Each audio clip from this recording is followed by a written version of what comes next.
Yeah. Woo. Yeah. Woke this morning, claim victory. Velcro that good energy, so it stick to me. Sun shining, so that shade don't get to me. It's a new day, I'm seeing things differently. Like maybe some things wasn't meant for me, or maybe they just wasn't meant to be. Always rep benchmark consistency. Yeah, 432 The Drop Radio. You guys are about to enter a nice journey, a nice trip through Frequencyville. You are live with King Drop. Great. Candy. In the building, squad, man. Yo, go ahead and enjoy this, man. It's a special event. The MK Asante takeover. My brother MK Asante will be getting at us, man, a little later, man. He's dropping the soundtrack to his best-selling book. How many people can say that, baby boy? Best-selling author, 2014, 2015. It's called Buck. You're going to hear all about it. And we got that King Divine Prospect in the building. Dropping off the latest, man. You know, he came back, man, to say hi to us, man. That's all right. Appreciate it. That's okay. You know, that brother was on the front lines in Baltimore. All that. The front lines in BMO. I want to hear about that. So let's give some love and a moment of silence to that King Freddie Gray. And all our kings, you already know, man. We're gonna pick it up, man. We're gonna leave you guys in the mix. We'll be right back. We're gonna get a Divine Prospect. You know, she taught me to keep vibing with us, man. When you get give, 432 and when you learn, teach. You ain't gonna hear this nowhere else. Come up from the Wanderlust. MK Asante, man. This is that Buck soundtrack. Running through the airport, shuffle on the plane. I be like, dear Lord, let me make it. Give me one more chance. No biggie. First class in my sweatpants. Professor, first class in my sweatpants. Smelling louder than 10 extant amps. And you know just what I'm talking about. I took the road less traveled. Yeah, that's my route. And yeah, I hear you, but what the fuck are you talking about? And if we have a run-in, I make you walk it out. Young buck into the game, chalk it out. We here now, been building for years now. Mastered myself, running to fear now. Went from never heard of to it's been a while. Now they all on my tip like a black and mild. Shit, but I'm just young, black, free and wild. Coldest winter ever, November child. Night flights, the lights is getting dimmer now. Dome against the window, mind in limbo. Reminiscing all the shit that I've been through. Memoir and all that shit that I'm into. In the midst of Pulp Fiction, I've been true.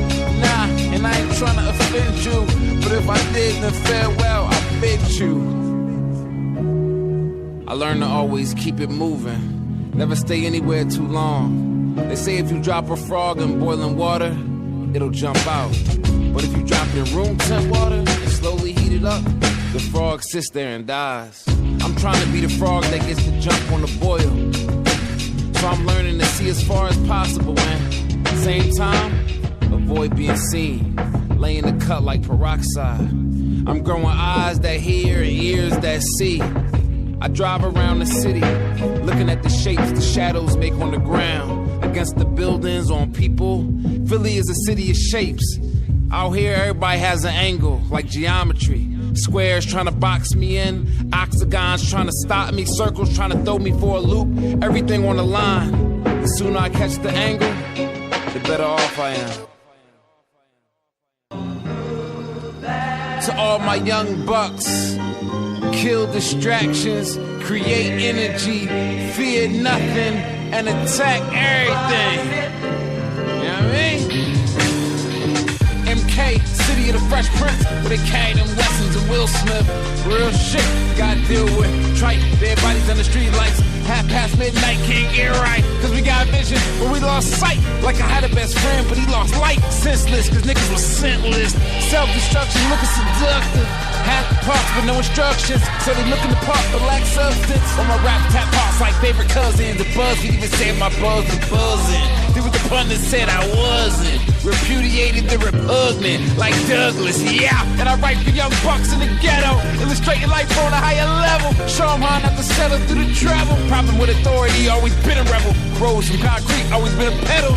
Fuck fearing out, always been the devil. But my old squad was like whatever. Never doubted endeavors to better my cheddar. Regardless of whatever, whenever, whoever. Young boy, holy cow, tougher than leather. Summertime living easy, sang Ella. Hotel Fitzgerald, nigga, the views is stellar. Read it Fitzgerald, my nigga, and no one I'm better than the veterans. MK Letterman, dopamine like instant messaging. I'm losing them, let me talk about sex again. I'm a dick long stamina, Mexican. But that new Jim Crow got my next to kin. Oscar trade body trying next to kid. Black fly, handsome, intelligent. Extra Jim press to get next to him. But I'm focused like I be starting Dexedrine. Plus nuts, I ain't take my medicine. Q&A, fuck I ain't better than. What's your name? Fuck you. That's my name. This feet up at the new crib music. Lot of niggas that I know never made it out. So I salute to those who did do it. Couldn't starve to death, you should see real through it. Lot of people lag hard, won't live through it. Get the unction to fight, better get to it. Bringing life to the world when I'm right. Y'all nigga black and white, I'm Roy G. Bill through it. But a lot, it was on if you played me. Smart but autistic, school system couldn't grade me. On me, you ain't wanna see me in the one, boy. Said a good clipper couldn't even fade me. Rap niggas don't unpack your suitcase. I really doubt the game, don't let you stay on IG. Spending your advance, got a loan, trying to cover how you ball like a toupee. See you with the chain, but not afforded none. Niggas kill for the jewels like a sort of fun. And they got K's, and they got K's, and they got K's. Not the kind of cover for once. Love for the gun, no sort of thugs, mobile con, can we teach what it does? It ain't what it was. Do it affect the brain? Well, I'm sure it does. Do it affect the life? Ask Coroner. I school when the cop brought the K9 through. One of my best friends had the bag of hash. Wanted to make bread, so he had the dash. Bathroom break. Met a boy who had the cash real quick. Even though the grass was ass, so much a dog couldn't smell it walking past the stash. He told them niggas, look, meet us after class and we can do it right now. I don't have to pass. Look, see how we be when the rappers flash. All these niggas act, don't nobody have the cash. And we let it lack, even if the cash would crash. For the bread, nigga, even if we had to blast, word.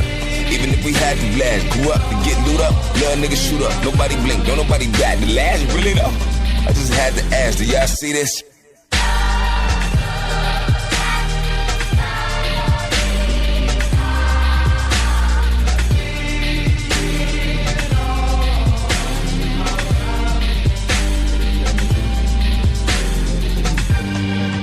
Be patient and tough.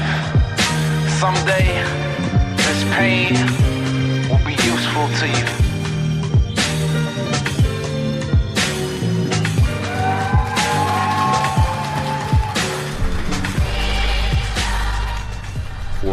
The Drop Radio. Yeah, man, this is a special day because this is honestly the first time we dropped off somebody's entire soundtrack or album or mixtape, you know what I'm saying, all in one sitting. So, you know what I mean, this particular joint is special because this brother that we're going to get at a little later in the show, that you're hearing all his music, is MK Asante, you know, well-traveled, globally known artist, filmmaker, you know, author, all that. So we're dropping his whole soundtrack throughout the entire time. So get with it, vibe to it. We have retuned it to the frequency of, you know, just a kiss on the cheek, you know what I'm saying? A frequency of a small little hug and a pat on the back, man. Just a little bit of love, a little bit of peace. That 432 hertz, check it out, vibe to it, check it out on the site, 432thedrop.com. And without further ado, you know, we like to bring in this king, is his encore to the show, to the program, Divine Prospect. Good King Divine, how are you today? Yes, sir. Yes, sir. I'm doing well. First, want to give all praises due to the Most High Power for allowing me to be here another day. I want to thank the host and hostess for their kind and warm welcomes to me on the show, as usual. I love this particular station. Been listening to the music ever since I got put onto it not too long ago. And then to actually grace the actual show itself and speak, it's definitely an honor. So I'd like to thank you guys there for making it possible. And, you know, coming back on the show, I mean, you know, there was a lot of things that I didn't really get to touch on before. Right. But since I'll be on here more frequently, I could save a little bit each time, you know, but everybody's appetite. But particularly on today, I'll address a couple things in regards to the situation in Baltimore. So absolutely. This is something that we have been dropping, and Drop Nation, you know, has been very, I mean, they've really been excited, you know what I'm saying, to see what's happening with our leaders taking that particular role, you know what I'm saying, really from going to the lecture halls out there, you know what I'm saying, in Nicholas bookstore to the front lines in Baltimore. I mean, that's what we've been missing, is really that call to action with people that we know, you know what I'm saying, we're following their teachings, we're following, you know what I'm saying, just the whole breakdown. So to see you out there and to see and to, you know what I'm saying, be excited about what's coming next with the documentary. We're going to get into that. But first of all, let me bring in Candy to the show. Hey, how you doing, Divine Prospect? Hey, peace. How you doing, sis? I'm great. I'm doing great. I'm really excited to be able to talk to you. Oh, the honor's all mine. Appreciate it. And we got Ra the Great. Yay. What's happening, my brother? How you doing, sir? What's good? Man, you know, just looking forward to hearing about your journey. Been following you on Facebook. Absolutely. It's always a pleasure to hear from you, man. Absolutely. Appreciate that, King. Yeah, this is something brand new, as our brother knows and understands. This is a brand new platform, and honestly, we're trying to let it take its own shape. You know, it started with just wanting to get information out, then it became wanting to get the right information out. Now it's just all about, you know, getting the right information out as efficient as possible. You know, definitely, you know, taking our stance in this war, in this spiritual war, which is energy, you know what I'm saying?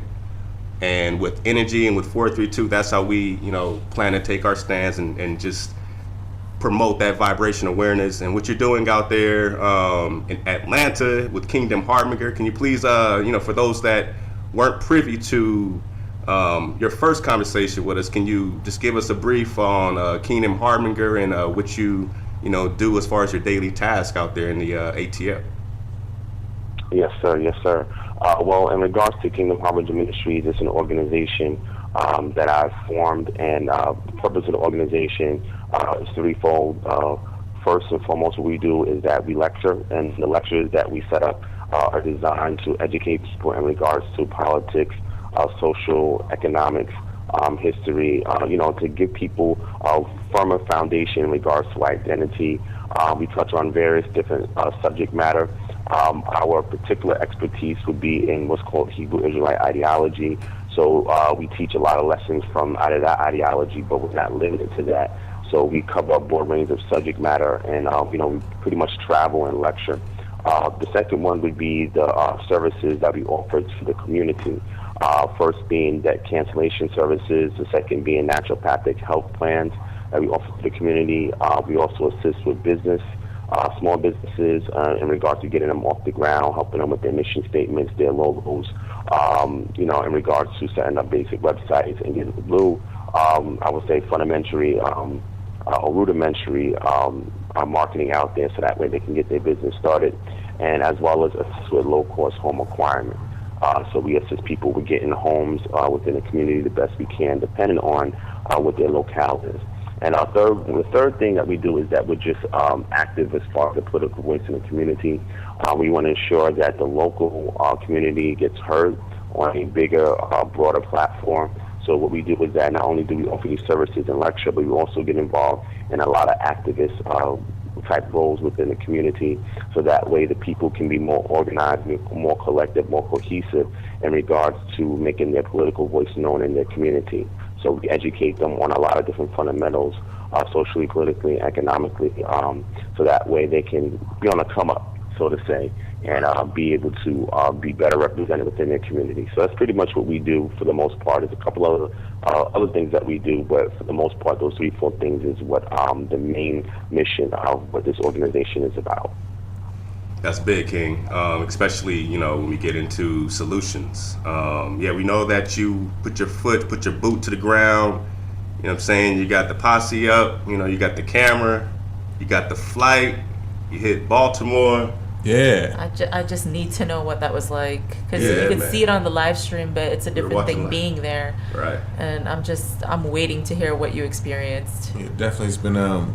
It's been great because I had a chance to just see you prep for it, just shooting out videos to the community on Facebook, and then, you know, starting the fundraiser, and then to actually see you on the grounds giving out information. Definitely go ahead and give us the full drop on the entire journey with the Baltimore, man. Let us know what's happening. Yes, sir. Yes, sir. Well, I thank you guys for opening it up for me to allow me to speak freely in regards to this subject matter.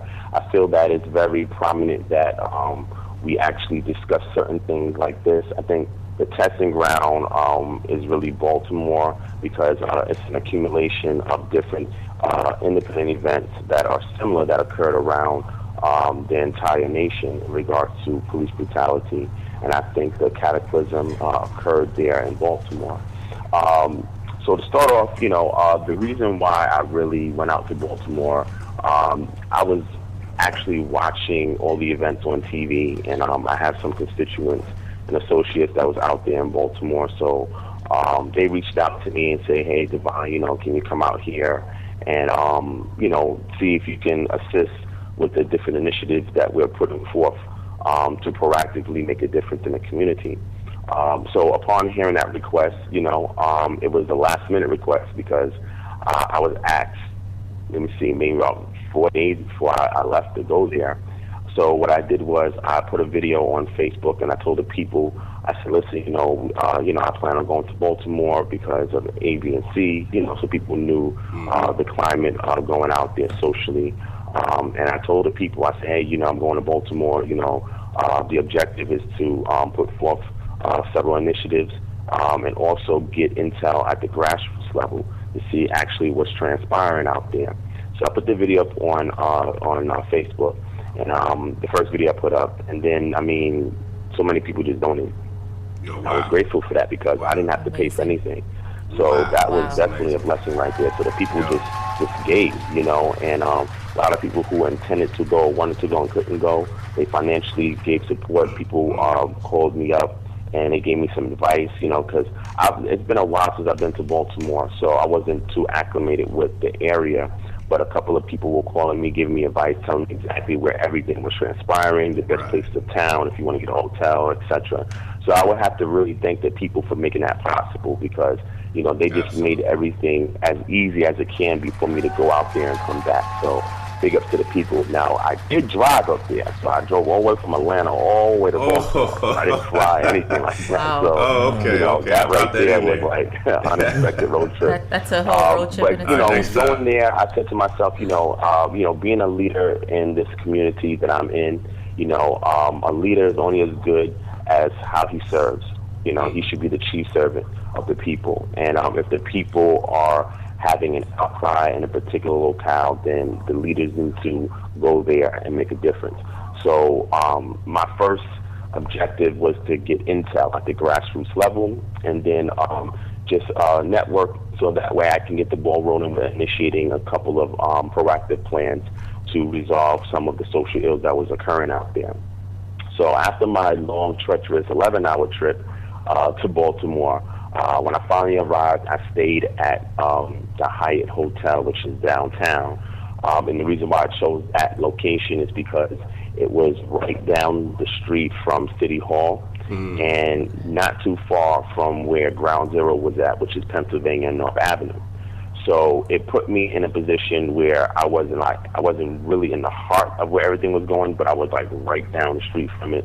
So once I stationed there the first night, I did some work from my hotel room, but as I was looking out the window, I saw a whole bunch of military activity. So, we talk about National Guard, state troopers, police. It just looked like it was a third world country. You see Humvees and armored trucks coming down the street, and then you see them marching up and down where the dock area is at on the bay.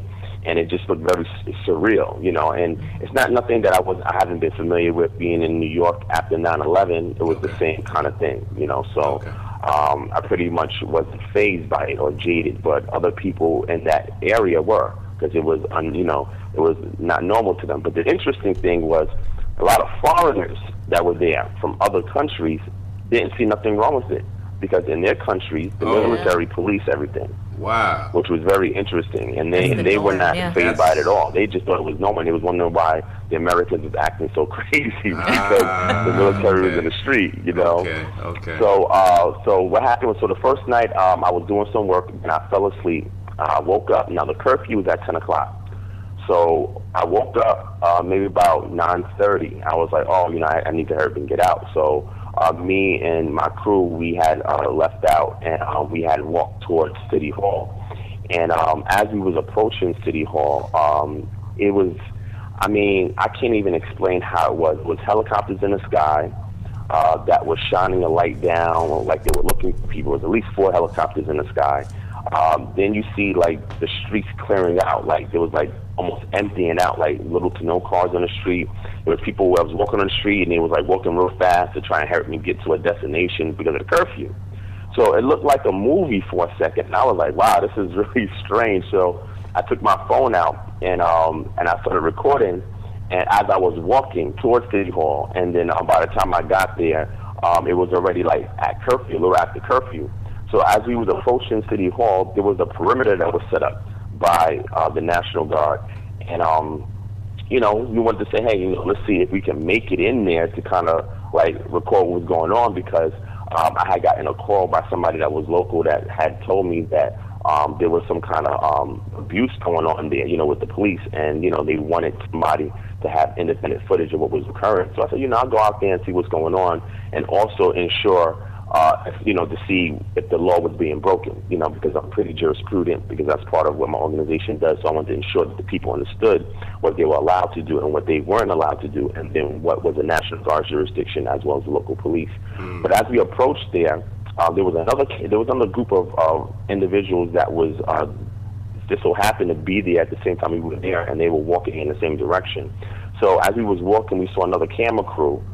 It was like 2 females. Independent, I don't even know where they were from, but independent camera crew, and one was a reporter, one was a camera crew.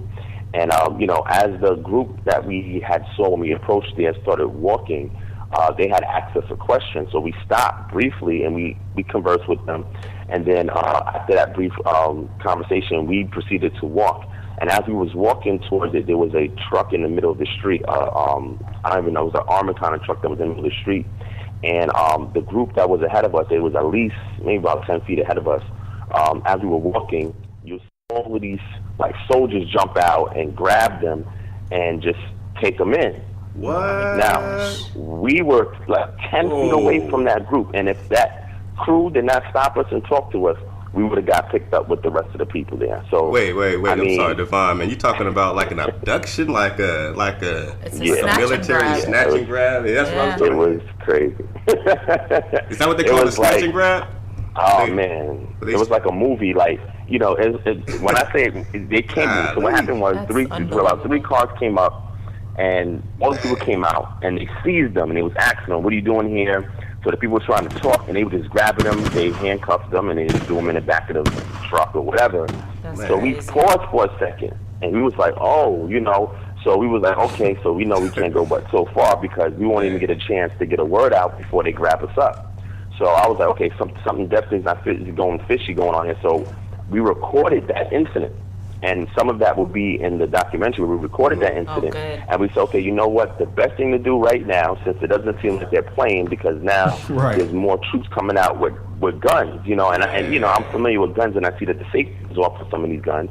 I didn't know what they had in them. I didn't want to take a chance, so we was like, okay, you know what? Let's go back, because this is not going to be efficient. And even if we try to say something, they're not hearing anything. So we went back, and that was the first night. So wow, that's the first night. First night. Wow. Yeah, so I just have to imagine the rest of this documentary is crazy. When I look at the live streams and live footage, the important thing about coming out with this documentary is that people forget.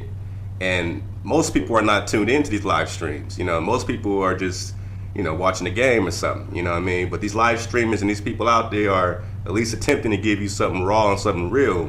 And when you have somebody that you trust from a perspective that you trust, it's priceless. So you coming out with this is honestly the only perspective of it that I would trust on what's going on in Baltimore. And the important thing is, and I'm gonna throw it back to you, is how does this affect New York, California, everything they're talking about with Jade Hem 15 and martial law, everything, with the summertime drills happening? How does this affect all that?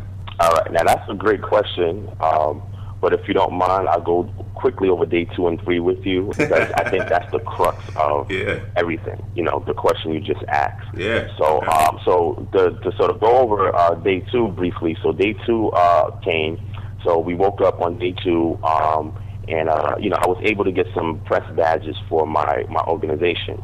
And when I say the press badge is like a shield of immunity, it's like you have diplomatic status when you have a press badge. You know what I'm saying? And it was very, very weird how the press was treated. But I'm gonna get into that in a second. So we woke up. I got the press badges. I went out, got some food. But before I came to Baltimore, and when I got there, I had actually purchased some items for the people that was going to be there on the front line. So, you know, we bought like first aid kits. We bought like a portable like moccasins that came with this pack that we had. We had whistles, compasses. We had flashlights. We had food. You know, we bought a lot of healthy food. So we bought a lot of granola snacks that was organic. We brought some fruits there. So we bought a lot of items for the people, you know, to supply them while they were out there, because some people were protesting for hours upon hours upon hours, you know, and I know they were going to, you know, some of them would get weary. So what we would do is that we would use that as an icebreaker, you know, to give them a few items in return for a conversation. So after we got all of our items, second night, now mind you, the second night was Saturday. So we got there Friday. The second day was Saturday. Now, Saturday is when the fight happened. Okay. Now, that was the Mayweather and Pacquiao fight. Okay. Right? Oh, man, I thought it was about to fight in the street or something. Oh, Mayweather, okay. Yep. So I was like, you know, I said to myself, I said, you know what? Interesting thing was, I was like, the closer we get to the fight, the less people that's going to be out here. That was my assumption, right? Right. So, and you know, I was just being funny when I was saying that to people, but we went to City Hall, and when I was at City Hall, we was able to speak to a couple of politicians that was out there, a couple of regular people that was out there. We met one brother who was a friend of Freddie Gray. Another brother was an older gentleman who knew him from the neighborhood. We spoke to an individual from the Black Panther Party, a person from the Nation of Islam. We spoke to a brother who had a rec center, because a lot of the rec centers were being closed in the city, like just systematically just closing all the rec centers. So he had a rec center, and he was giving some information about it. Another brother there, he was dealing with the veterans and trying to get the veterans to pass on the skills that they had, you know, that they had learned from the military before they passed on to the youth. So that way the youth know how to organize and mobilize and how to respond to different situations. So we were speaking to all these people, capturing at the grassroots level their perspective, what was going on. I was also teaching them a couple of things about politics, economics, etc. So this was Saturday. So we saw that the people started leaving. Like, it wasn't a big crowd. On Friday, there was a march, a protest. Okay. And it was about 2,000 people. About 2,500 people that were marching in the street. And I'm talking about people from all ethnicities, from all parts of the United States that came there, and it was marching. That was on Friday. Now, Saturday, there was no march. People congregated at City Hall. There's a park right in front of City Hall. But as the time was getting later in the day, people started leaving. So I was kind of disappointed, because I was expecting more activity, but then I said, you know what, people are probably trying to get inside to go watch this fight. You know what I'm saying? So, you know what I'm saying? So what happened is that night was getting kind of late, so it was like, okay, you know what we're going to do is that we're going to just go up to ground zero. You know, that was impromptu. The City Hall is when I had my video production crew that was there with me. So I was recording. I had a associate with my organization that was recording, and then I had a video production team that was with me that was recording at City Hall. So since the day was getting late, we didn't think nothing was going to happen for the rest of the day. So the video production team, they left. So me and my associate, we was like, okay, you know what? Let's go to ground zero. You know, capture some footage, see what's going on with the locals there, and then we're going to leave, right? Now, mind you, this was like 9:30 again. So we're going to ground zero. Now, ground zero is where you guys, I don't know if you guys remember, where the CVS was burnt out. Yep.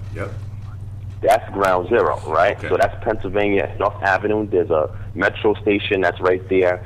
And when we drove up there, if you see in the documentary, you know, I had the camera rolling as we were driving there.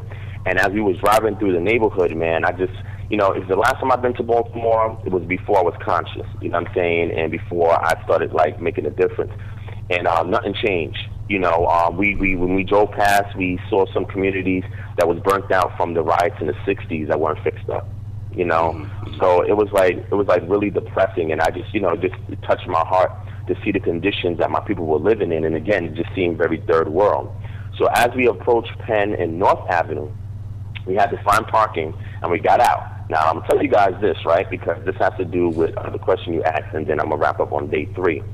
So once we got out the car, we parked, and we're looking, and I'm assessing the situation. I see there was a tape area where the media could go. And when we first got there, everything was peaceful. When I say peaceful, there was no aggression towards the cops. The cops didn't have no aggression towards the people. So I took out my press badge and I started just, you know, speaking to the locals. I started recording, and I was just chuckling the whole time because it was just really strange how everything was set up. Like the police, the local police now, were talking to the people. Then you see Humvees passing by. You see a truck with a whole bunch of personnel in it from the National Guard. Then people started throwing rocks at them. I was like, oh, wow. I saw that. And, you know, they passed by.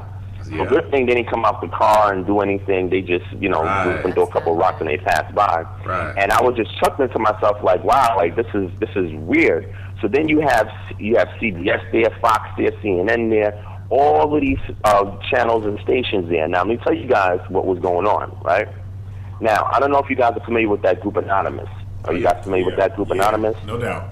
You know, people have the V from Vendetta mask on. And, yeah, so you had those individuals out there. You had local police out there, the local people out there, and then you had the media. Now, let me tell you, the local people that was out there, they were frustrated, but they were not acting aggressively towards the cops, right? But they were frustrated. You know, they refused to go home. They said, listen, I live right here. You know what I'm saying? Some people was like, I live right across the street. They said, we're not going nowhere. You know, we're staying here. We're protesting. There's no aggression. We just heard, you know, the prosecutor come on TV and say, hey, you know, the cops would be in charge. So they said, yo, we're celebrating. We're not going nowhere. So the people were fine, right? The cops were there. You know, the people were fine. There was no aggression. Let me tell you what caused everything to happen, because in my documentary, you'll see something just spurred them on and just occurred, and I was like, oh, and I was telling people to chill out. So there were women there that had children, and they were out late at night, and there were kids with them, right? So I was like, okay, you know, this is probably why nobody's acting crazy, because the kids is here. But there was other individuals that were drinking, that was getting high. So I was like, okay, that could be a potential, but they still kept their decorum, right? So there was one particular individual who was actually acting really rowdy, and it was because it looked like he was high on a substance, I don't know. The media was going around to everybody, and they were saying to them, hey, you guys are not mad what the cops are doing? Are you just going to let the cops stand right there and not say nothing to them and not do anything? Don't you know what they just did to Freddie Gray? This is the media saying it to the people, and as soon as the people started speaking, they turned the camera on. I was like, wow. What? No. So dirty. Yes. So they was, and again, I recorded a lot of this footage. So they were just getting people amped up, and then put the camera on them, and then while they were on camera, they were acting all docile and said, "Wow, you're really upset," and "Wow, you know, we could tell how people." It was like a show that they was putting on. Show. It is a show. So when I saw that the media was inciting the people, I was like, man, this is wrong. Like, what's going on? So then I started interviewing a couple of people that were out there, and then you had these couple of individuals from Anonymous come out there. So they're coming out there, and what they're doing is that they're stationed in different areas. Like, they're very organized, man. And this is the first time you're actually seeing them live. So they're stationed in different areas. Some are recording. Some of them have masks on, talking to people. I don't know what they're saying to people, but some of the people started getting riled up by them. So now this individual who was very acting very boisterous, he wound up going in the middle of the street after the media had said something to him. Somebody from I forget if it was Fox or CNN, one of them. Somebody had spoke to the brother, said something to him because they was about to record him because he was the most boisterous one. Because that's what they like to do, right? They like to get the most boisterous individual and put them on TV. There you go. So he walked in the middle of the street, was standing in the middle of the street with a shirt that said F the police. I said, I'm not going nowhere, and like standing right in the middle of traffic. So I don't know what they said to him to get him in the street, but once he got in the street, then they started recording. I was like, wow, I see exactly what's going on here. So after he was in the middle of the street, people, you know, were yelling and getting amped up, And then he started walking towards the cops. Now, I don't know if you guys see any of this footage online, but it's there. And he's walking toward the cops pepper spray him in the face. He didn't move. After he did that, then they wind up tackling him. So one cop jumped from behind, jumping on top of him, right? Okay, I did see that. So when the people saw that, the people was kind of like angered. So I said, okay, you know what? Let me turn my camera on. So I ran towards that, turned my camera on because I wanted to record it to ensure that if anything that was being done that was suspicious, I would have it all on tape and I'll be able to release it, right? Absolutely. So once that occurred, the people started running towards the cops to say, hey, what y'all doing? Because you didn't have to tap them or bring them down like that. So when the people started walking towards the cops, then the cops got aggressive. So they took out their pepper spray and started spraying the people. And that's when you see me on camera. I'm like, oh, you know, I was like, what? And I didn't know what was going on. So we backed up because some of them started pulling out their guns and they had like rubber bullets in them. Yeah. And I saw that there were still kids out there.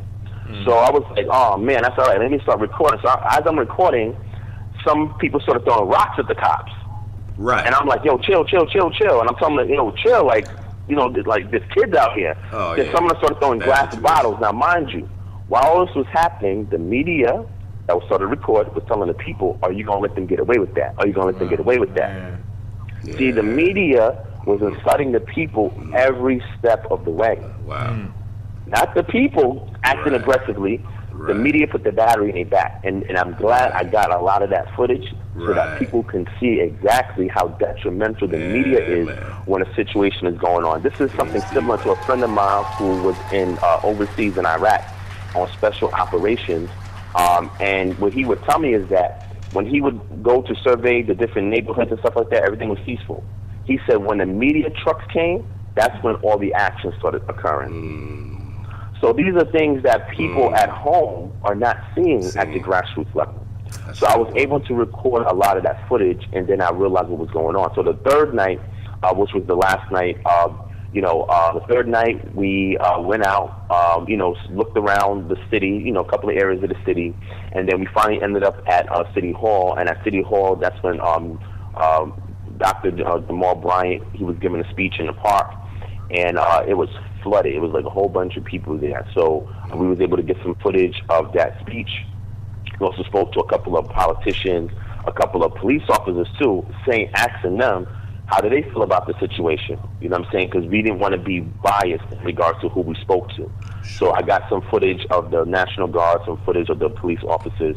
And what I was doing was we were speaking to a lot of people that had community centers and rec centers in the community, and we set up appointments to go back there, which we'll be going back there either by the end of this month or June, to go back there to film the second part of the documentary, where we're going to implement programs in those rec centers and community centers to better educate the people. So to answer your question in regards to martial law, that's exactly what's transpiring. So you have something called the Hegelian dialectic, which is also called pressure from above and below, and what you have a thesis, antithesis, and a synthesis. So these are all situations that they've done in other countries. You know, they've done this in countries such as Libya, they've done this in countries such as Iraq, and they create a civil unrest situation, and not just a civil unrest unknown, they also include threat of terrorism. Like right now we have a situation with ISIS within America, right? And ISIS is supposed to be stirring things up, you know, attempting to do, a terrorist attack on our soil. So now you have pressure from one direction, pressure from another direction, which is all the strings are being pulled by an elitist group that's behind the scenes. So that way they can present their solution, because the solution, if they initially presented it would be distasteful to the people. But if they cause a lot of civil unrest, the people are going to want a solution, and they're going to be looking towards Big Brother for it. Big Brother will provide it, and the people will accept it. But at first, you have to give them pressure to corner them in, so they get frustrated enough to accept whatever solution you provide them. So what we're doing is, a couple of things on our return back to the community.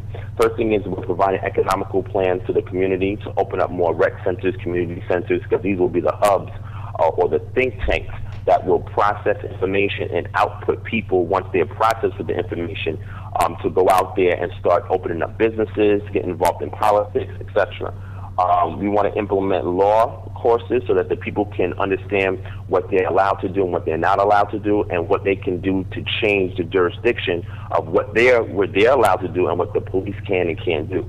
but we want to make the youth aware of how the law operates. We also want a petition that we started to implement local individuals to police the cities. What we noticed is that a lot of the people that were policing the cities were not from those neighborhoods. So what the problem is that if I live locally in a community and I know Joe Blow is an alcoholic, but he's harmless, but he's an alcoholic, and I see him wandering in the street, if I live locally in a community, I say, oh, that's just Joe Blow. Let me just take him home, walk him home to make sure he gets there safely. I know, he gets drunk sometimes, and this is how he acts. But if I'm somebody that's not from that community, automatically I'm assessing that as a threat, and I'm automatically going to attack Joe Blow. Or if I see some of the kids hanging out, the kids were telling me there, they would say, hey, the reason why we're out on the street is because they're closing all the rec centers that we normally go to. They're closing all the after-school programs where we normally go to. So all we can do is congregate in the street. True indeed. So this is what they're doing, and they're saying that the cops are now to set up a situation where they're closing all these rec centers, all these community centers, all these PL leagues. They're closing all of it all around the city. So now we don't have an outlet. So now we go on the street, and now we're talking, we're congregating. Most of them is harmless. Some of them, are up to no good. But now this is being seen as a threat by the police officers who do not live in the community, and they automatically assess them as a threat, and they attack. So what we want to do is that start opening up more of these centers and teaching people how to have their own economical plan, because every time they petition for a grant, they get denied. And they have all the qualifications for a grant. So what we're doing is we're teaching them how to create their own stream of revenue so they can open up these centers for themselves. We want to petition to ensure that local people get employed in their local jurisdiction as far as the police as well, so that people who live in the community are policing the community, and they know everybody by face in the community, and they're better able to resolve a situation without it turning into a police brutality incident. We also want to minimize the amount of media presence in our communities, because the media, as we can see, was the ones inciting a lot of the issues that was transpiring. So we have initiatives that's put forth so that we can provide our own media, and we can protest the public media from coming into our communities. We're only allowed to record and film what's transpiring there, because you can actually get them fined for trespassing. But see, a lot of people don't know the law and know how to implement that, so we're teaching them how to do that. I also have an app that my organization is releasing. And what this app is going to do is that anytime an incident occurs in regard to police injustice, when you hit the button on the app, it launches the app starts recording audio and visual. It streams it to the cloud, so that way it's locally on the phone. And what it does is that it activates your GPS. It sends a notification to everybody in the community who has the same app. And that way everybody's seeing live, real-time what's occurring whenever a police brutality incident is happening, so the community can come out as a collective, cohesive whole to respond to the situation. And we're trying to get this app in the hands of a lot of the lawyers, the doctors, anybody that can be an expert witness to a case situation, as well as the local people, so that way they can come out and respond to an incident. Because when the people, when the media, when the state, when they don't see us collectively, cohesively acting upon a situation, then they're going to continue to have the liberty to do what they've been doing to us. So what we want to do is initiate these programs so that we can show a collective, cohesive whole and how we respond when these situations occur in our community. You know what I'm saying? Also, we want to implement, we started already, programs to buy up the foreclosed homes in the community, because when you have too many foreclosures in the community, there's no property taxes that's going back into maintenance of roads and to supporting the schools. And the reason why the schools are so bad is because a lot of the budgeting is getting cut because of the foreclosed homes, but no property taxes are being funneled back into the community. So what we're doing is that we're teaching people how to reclaim foreclosed homes for little to nothing. So the same programs that we do out here in Atlanta, South Carolina, we're implementing out there as well, because there's more foreclosed homes out there than almost any other city I've been in. You know what I'm saying? It's that bad. And some of them, again, still burned down from the 60s. So we're teaching people how to reclaim these homes. There's still land there that's available for sale that's dirt cheap, teaching them how to create agricultural farms out there for the youth. So we're giving them outlets on what to do. And the last thing is that we see that there was a lot of unity amongst the gangs. Now, what the gangs were doing was the gangs were actually policing the community. The gangs was ensuring that people were not getting instructed and violent. And what the gangs told us is that the people that was acting up were people who weren't even from the community. So you had opportunists that was from the outside that was coming into the community, and they were the ones that were burning things down and jumping on the cars, and the gangs were trying to keep everybody in check. That's what they were doing. So my question to the gangs, I was speaking to them and everything like that. I said to them, I said, hey, right now this incident brought you guys together. You know, the enemy of your enemy is your friend. So this incident brought all of you guys together. I said, when everything dies down, what's the next plan of action within the communities? You know, do you guys have an economic plan? Because if you guys don't have an economic plan, then the next thing you're going to think about after all this dies down is going back and selling drugs on a corner or doing other things of mischief that is not productive for the community. So they said, you know what, we never thought about that. We didn't even think that far. So I was teaching them. I said, listen, hey, you guys have an entrepreneurial spirit. You know what I'm saying? Because you guys are out putting your life on the line, doing something because you don't really have the outlet that you need to do it constructively. So what I did was I was teaching them economics on the spot because they already knew numbers and stuff like that from the things they're doing in the streets. So we teaching them how to transmute that into a positive way to make funding. We were teaching them how they can reclaim property. We say, hey, you guys are fighting over property that's not even yours. Why don't you invest in real estate? So we was teaching them different things that they could do that they said, listen, out of all our years being here, nobody has actually came here and was telling us that we could do this. We didn't know we could do this. So now we were making them aware of a lot of these opportunities. So on the next visit, which would be the reason why the documentary is not out yet, we're going to make a second visit where we're going back there to speak to the family of Freddie Gray that we've set up. We're going to speak to more of the local politicians and police officers, and as well as go to these rec centers, implement these programs, and have the people see at a grassroots level what more leaders are going to start to be doing going to that city. And what we want that to do is that we want that to be the pilot program on how everything else should be implemented in other cities so that we can reduce police brutality, and we can also be more efficient in regards to our political, economic, social, and health voices in our community, so that way we can evolve from the low state that we're in and start operating at a higher frequency so we can get more respect from the other ethnicities in this nation. Straight up, man. Hey, let me tell you like this. Baltimore, for those young soldiers and warriors and young and old that have had the pleasure, of crossing paths with you, of getting that economic plan, of getting the spiritual plan.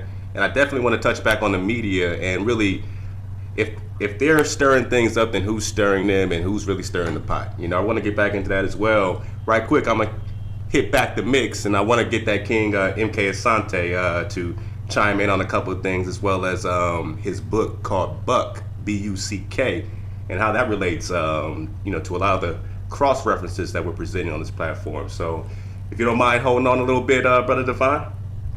No problem. Thank you, King. And we're going to get right back in the mix, man. Again, man, Divine Prospect, we're all grateful, man, to get that lowdown from a perspective that we trust. Right. And Drop Nation, everybody listening in, everybody chiming in, thank you for getting at us. Thank you for your feedback. Definitely, we're going to give you a chance to chime in, 424-444-0432. And, just hold tight, man. Let's get back into this swag frequency rotation, man. We're going to go to this cut called My Victory. And you're going to listen to this. You're going to hear Maya Angelou at the very end. And it's a beautiful thing. So go ahead and chime in. Keep it organic. Be right back.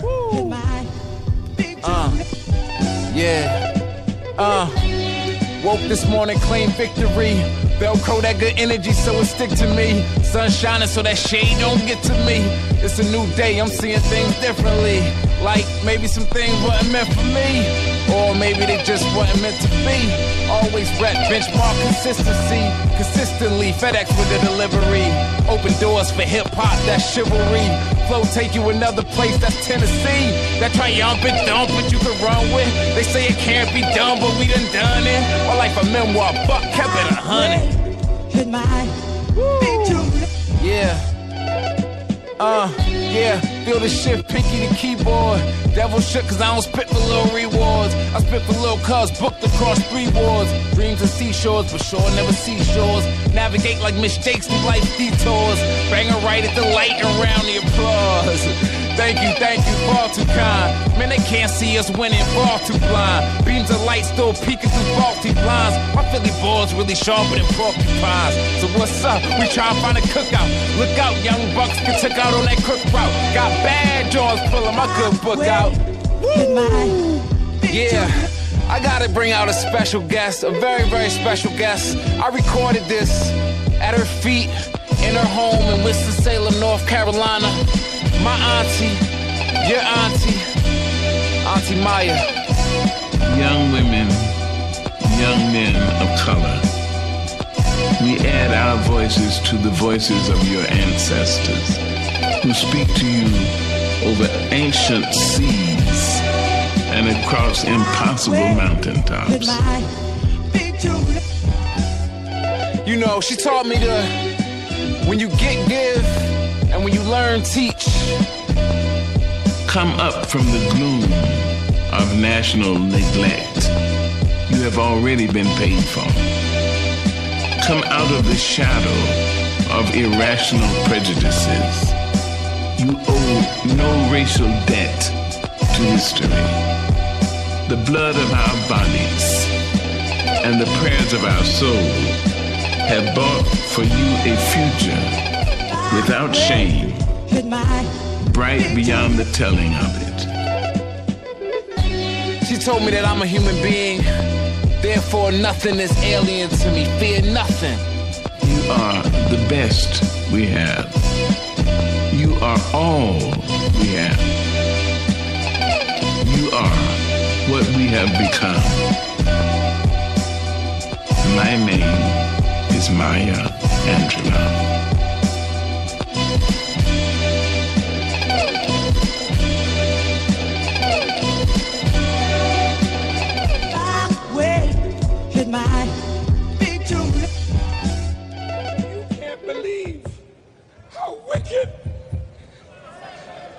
How low down and rotten. Wait a minute. Create a war just to get more money, to charge more interest, and send your babies to die for bullshit.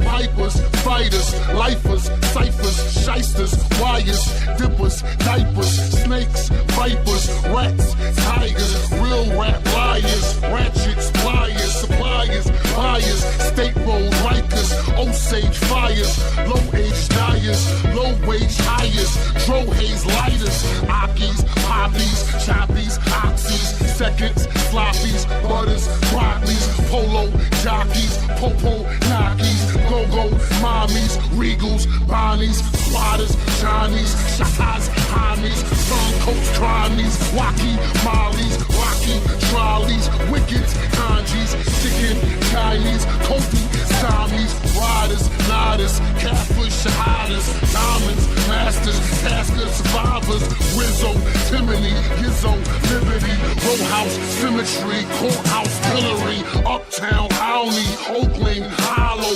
Rux, Squeeze, Ooh-ah, Marlow, Buck.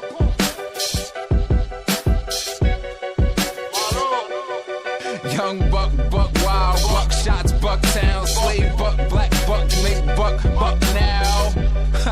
Yeah, buck now. Yeah, buck now. Young buck, wild, buck shots, bucktown, slave buck, black buck, make buck now. Yeah, buck now. Buck now. Tenements, innocence, on the grind, diligence, JBM militants, shining filaments, so fresh vitamins, suit tie litigants, black guy belligerents, black tie indifference, that guy significant, hustles, scuffles, beats, tussles for ruffles, duffles, the heater cuff you like some bubbles, not shoes. Gotta eat them heaters in the mother troubles. Take the heat, beat and take it humble, mumble, rumble, the jungle, monsters among you. Bronco, we flung you, no undo. Tongo, we dump you, check 1, 2. Yo, Slizzies, Slizzies, blue like flicker, dipsies, skippies, blue like getcha. Payday, your Mayday, James and JJ, lanes and heyday, you games and play, routines. I mean, Steve's my team, yo, lessons I mean.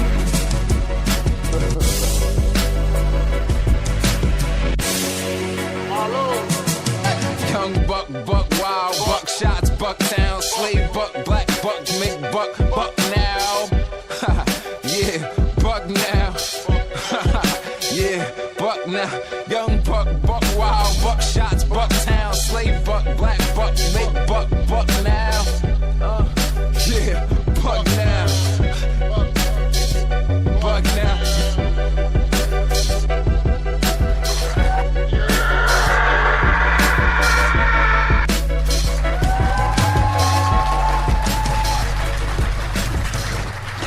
respect that. Your whole perspective is what. Word. How'd I go around? Exactly like that, my brother. Man, maybe they'll love you when you fade to black, bro. Hopefully not, man. Yo, man, this is 432 The Drop Radio. You live with King Drop. Rah the Great. And Candy. Candy's Cafe. Candy got that food drop. We're going to get into it. You know, Candy is a home chef extraordinaire. A little Trinidad. Keep going. A little soul. Keep going. Make it jazzy. More accolades. Two fingertips. Swirl it all up. Okay. Eat it. Okay. It's done. All right, I'm about to stop you two. You guys are going Yeah, crazy over here. Yo. First of all, you know what I'm saying, let's just give some love to Divine Prospect. Yeah. He's been dropping that, Heat. you know, It's hot a dollar, there, man. you know. Dylan fire. And right now, you know, I just want to bring into the show, bring into Drop Nation. He's making his debut in front of Drop Nation. You know, I just got to read it because this brother has done so much. I just got to do this. MK Asante is a best-selling author, award winner, filmmaker, hip-hop artist, and professor who CNN calls a master storyteller and major creative force. Asante is the author of the acclaimed memoir, Buck, described by Maya Angelou as a story of surviving and thriving with passion, compassion, wit, and style. Buck made the Washington Post bestseller in 2014-2015. It is a Barnes & Noble Discover Great New Writers selection, NAACP Image Award and Alex Award finalist, and winner of the In the Margins Book Award. His other books are It's Bigger Than Hip Hop, Beautiful and Ugly Too, and Like Water Running Off My Back. And I can keep going, but unfortunately the show has limitations. We gotta go off the air at some time, man. But let me bring in that king, man, MK Asante. Hey, what's up, Drop Nation? How y'all doing? Yes, man. Beautiful thing, man. Major creative force. Come on. Wow. And you know, I'm gonna bring in Divine Prospect too, brother. How are you, brother? I'm doing well.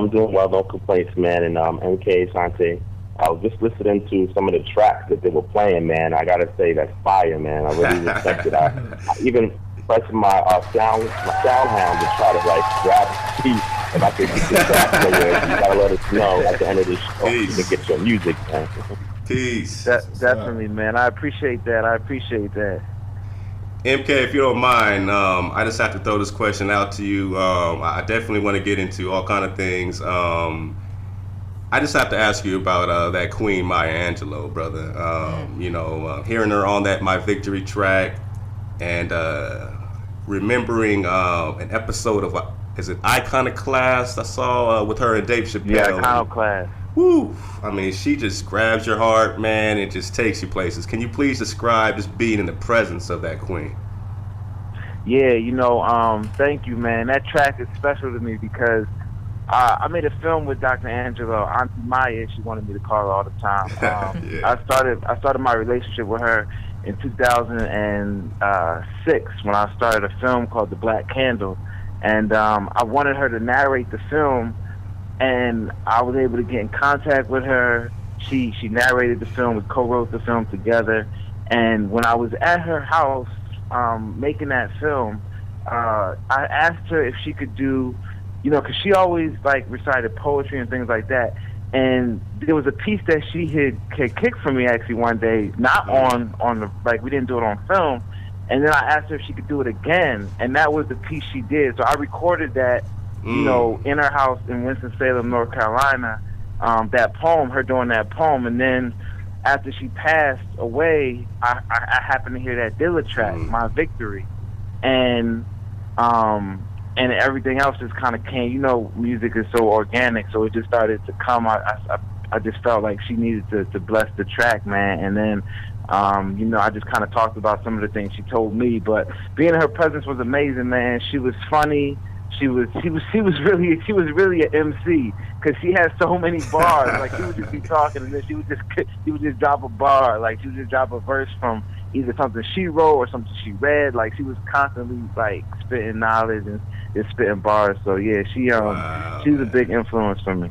Man, peace, man. You know. And she showed me love too. Like, she taught me how to, like, you know, if any young artist ever wants to, like, holler at me, I always show them respect, and I always, you know, I always reach out, because she worked with me at a time in her life where she really didn't need to work with me. You know what I'm saying? Like, it wasn't really going to benefit her in any way, except for she wanted to kind of help. You know, she wanted to lift as she climbed. You know, so it was like, so it kind of just showed me, like, you know, that's how we have to be as artists, especially when people, you know, young people want to come up and they have that potential. You know, somebody has to reach out. So yeah.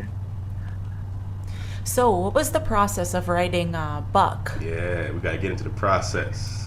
Yeah, well, you know, the book, that was crazy. You know, the book Buck is a memoir, deals with my life between the ages of 13 and 18, and the process of writing it was really just, you know, Auntie Maya actually told me tell the truth. She said, tell the truth. She said, when you tell the truth, it's going to connect with everybody. So the process was really mainly psychological and mental, getting to a place mentally where I could tell a story and not care about what people think. You know what I mean? Just to really authentically tell my story the way I want to tell it, without really, you know, so many times in life we're always so concerned with what other people are going to think or what other people are going to say.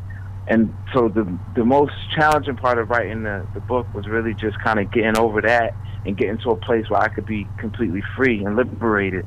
And once I did that, the memories really flooded the page, you know. And so yeah, I mean, it took about a year to write, but the idea was brewing for a long time. You know, right. Buck was one of those things that I kind of had in my mind for a little while, but I was always kind of scared to do. Scared just meaning, like, you know, we all have projects in our head that sometimes we really think about them, we're like, damn, I can't do that. You know what I'm saying? Because it's too raw, or it scares you for a variety of reasons, right? It might make you tap into a part of yourself that you aren't familiar with yet, or whatever. So a lot of Buck was mental, but like I said, once I kind of conquered that, everything else was just like was just, you know, just flowed. It was organic. Does that name have any meaning? Buck? Yeah, you know what I'm saying? Young Buck, Buck Wild, Buck Shot, Buck Town, Slave Buck, Black Buck, Snake Buck. That's like the Buck is everything. Like, I wanted to make you some bucks, right? I wanted a title that was going to be short, but gonna be long. You know, short meaning it's only 4 letters, but long meaning when you think about all the different iterations of Buck, passing the buck, think about, you know, like all the things I just mentioned, even the notion of being buck naked. You know what I'm saying? When you write a memoir, that's really what you are. You're buck naked. Right, you're revealing yourself to the world. You know what I mean? So Buck to me just represented so much, you know. And then, you know, even just thinking about hip hop, I mean, like from Buckshots to Bucktown to Buck Wild, like all that is right in tune with the culture.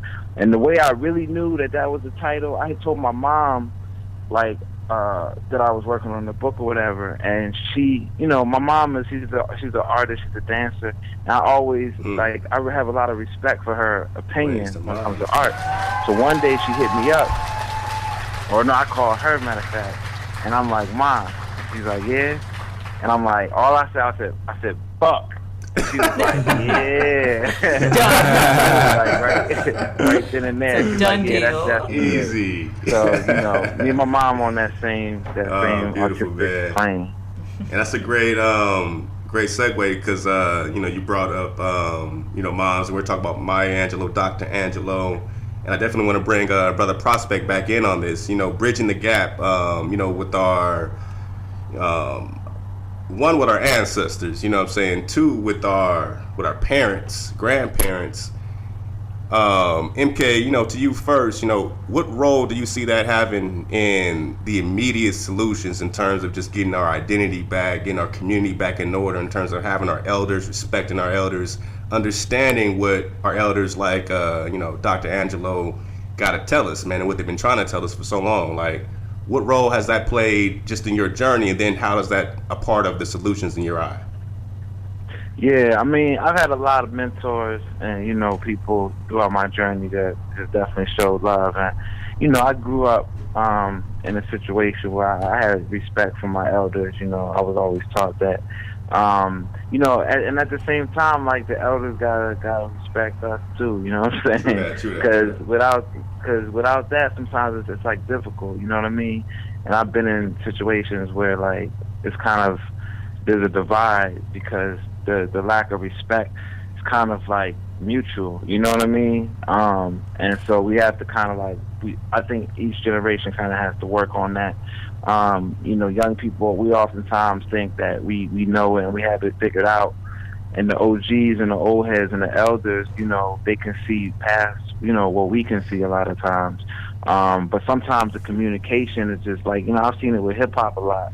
Like, elders, like, really not having respect for the culture because they think that, you know, hip-hop is whatever they saw on the news, you know what I mean? Right. And so kind of having to, like, have that dialogue with them about, you know, what it really is and them not really respecting it. And then, you know, us not necessarily understanding where they're coming from with everything because times have changed. So I think it's, like, we really got to love and listen to each other, man, because it's, like, I'm a living example of just kind of like both extremes, you know what I mean? Like there are elders who I'm on good terms with, you know, and I listen to it, and then there are elders that, you know, I have them on bad terms with, and I can't. They don't really understand me, and I don't really understand them, and so I feel like we gotta work harder at that.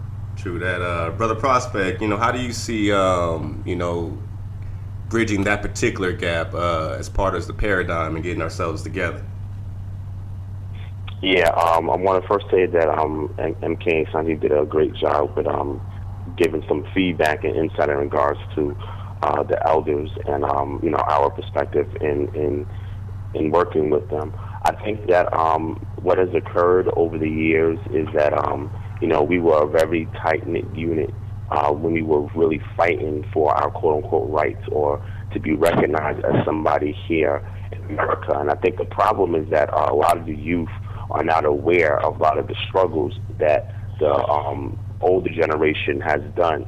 So therefore, they don't really respect their position, you know. And I think that if we educate the youth, which we do in my organization and a lot of other organizations in the conscious community, when we educate the youth in regards to their history, because the problem is that when you don't know your history, you're doomed to repeat it. So the problem is that a lot of the youth are not being taught their true history when they go to school. So the history that they're being told is the history of other ethnicities, other nations, other things that are far removed from them. Because when you start off a child in school, the first thing they're taught is that, especially if they're a black child, they're taught that they're a slave. That's the first thing they're taught, that when you came here, this is how you started. You started off as a slave. And what you're doing is you're working your way, or you're evolving into a state where you can garner recognition. So what happens is we have to get back the educational system. The elders in our community have to be more involved in the educational system so they can bridge the gap between themselves and the youth. And the youth have to be more aware of the history, the blood, sweat, and tears that was shed over the periods of time to actually allow the youth today to have the voice that they have, the liberty that they have to do what they're doing.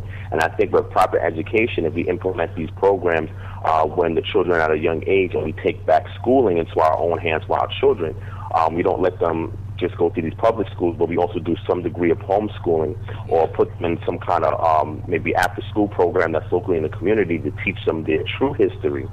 And we'll see that as they get older, they'll have more respect for their elders because it won't be so distant from them and they would be fresh in their minds.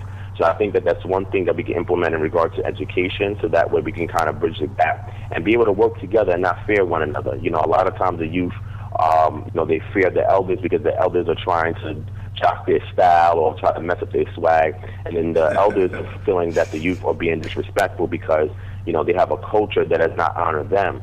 But the thing is that if you're an elder and you tell the youth that the culture that they're engaged in is not productive, then what is the counterculture that you're providing them?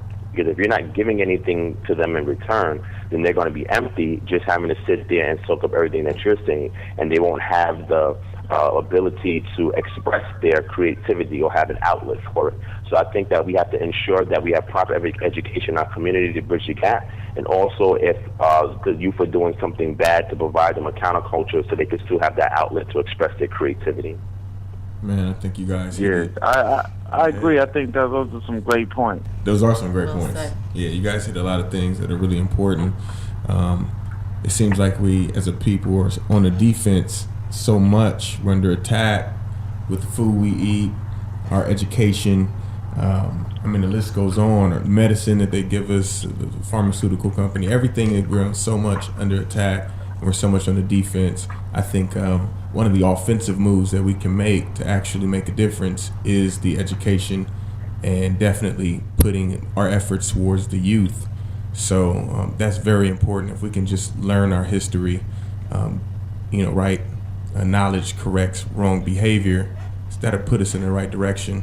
And the fact that you had a chance to sit down with Maya Angelou, and she was just able to give you the drop on what you needed to get to the next level is just something that we all need to do. It's not like you said, she didn't get anything out of it, but I'm sure it was very fulfilling for her to pass on that information. And that's what our elders are for, to just pass on the wisdom. And that needs to become a habit in the community. That's a very beautiful thing. Yeah. And I also have another one of my mentors who passed away is on my soundtrack as well for Buck, and that's Amiri Baraka. He passed away last year as well. And I have on the song Obituary. I have his recording. Now that recording of Baraka, that's not something I recorded personally. That was probably not before I was born, but that was James Baldwin's funeral. Baraka reading the eulogy at James Baldwin's funeral. So that recording that you hear from Baraka on Obituary, I think it's track 9. That's Baraka. But Baraka was someone who was an elder who I reached out to when I was coming up, and who mentored me as well, and definitely was part of my growth. MK, right quick, King, if you can, can you just tell Drop Nation a little bit more about, who you are, what got you started, where you're going, just for those that are not yet privy to the drop. Yeah, I'm MK Asante. I was raised in Philly, born in Zimbabwe. I'm a writer, filmmaker, professor at Morgan State University, and I'm a rapper too. I just dropped my first project. It's called the Buck Original Book Soundtrack. That's right, we did a soundtrack for a book. I don't think that's ever been done before, and definitely hasn't.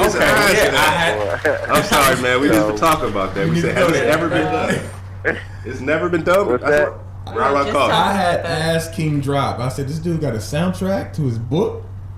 That's a new lane. It got to be a new lane. I never heard of that like that. That's dope. I never heard of it either. I mean, the only thing I heard of is, like Lord of the Rings. They did they hired like a composer, and they did like a soundtrack to one of the books, I think.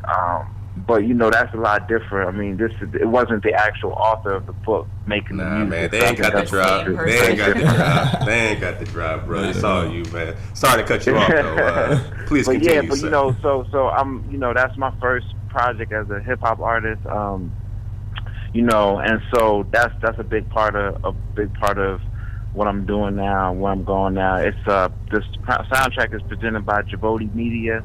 Which is Talib Kweli's record label. And I got a song with Kweli on there called Gods in the Hood. We got a video for that that's out. And and so, that's what's going on. That's who I am. Can you please take us into how you got in, the mix with Talib? I know Bishop Lamont's on that track as well. I saw the video Bishop Lamont, Razkaz, on the West Coast, my family on the West Coast. Yes, sir. But yeah, man, it's really kind of crazy how it all went down. I was finishing Buck, and as I was finishing Buck, I got a message. I really got a message that I need to rap.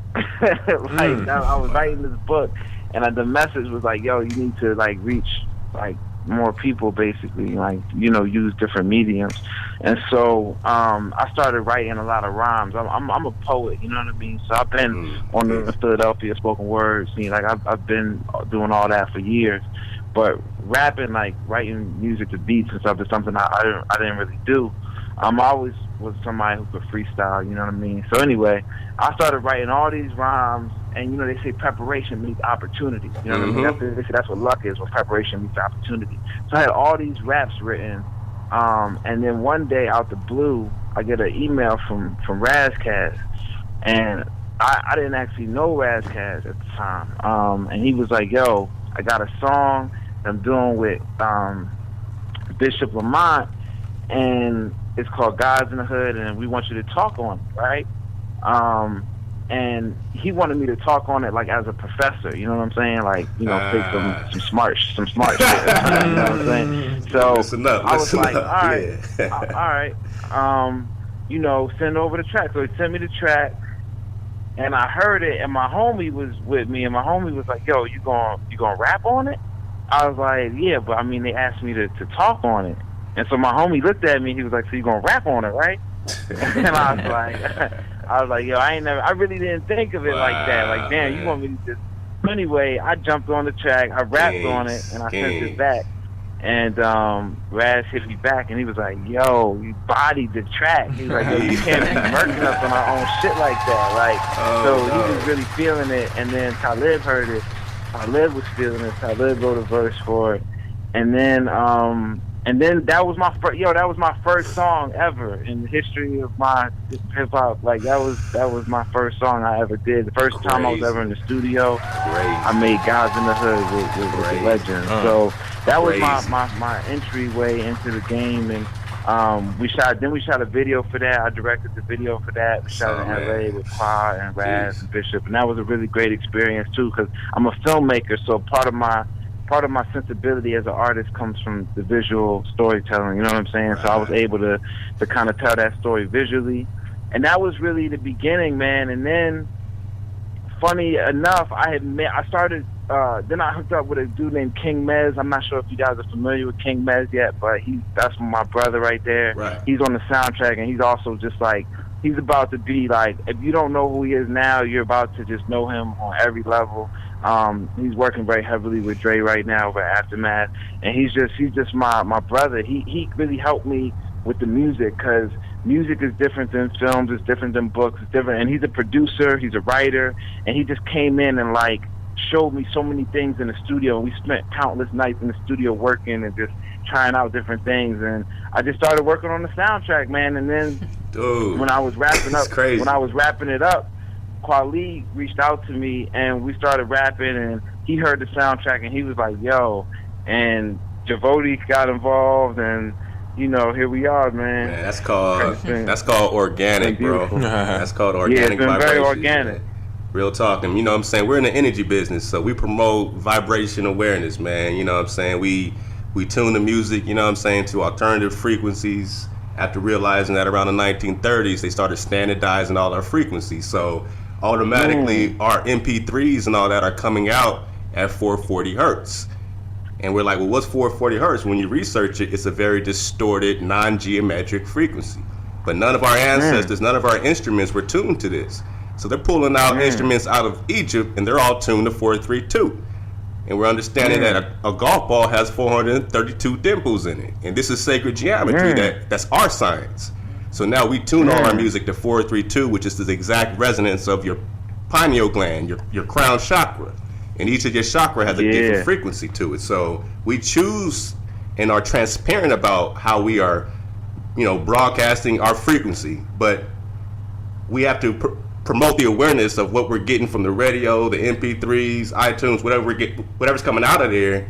You know what I'm saying? That is automatically standardized at 440 hertz, guaranteed every time.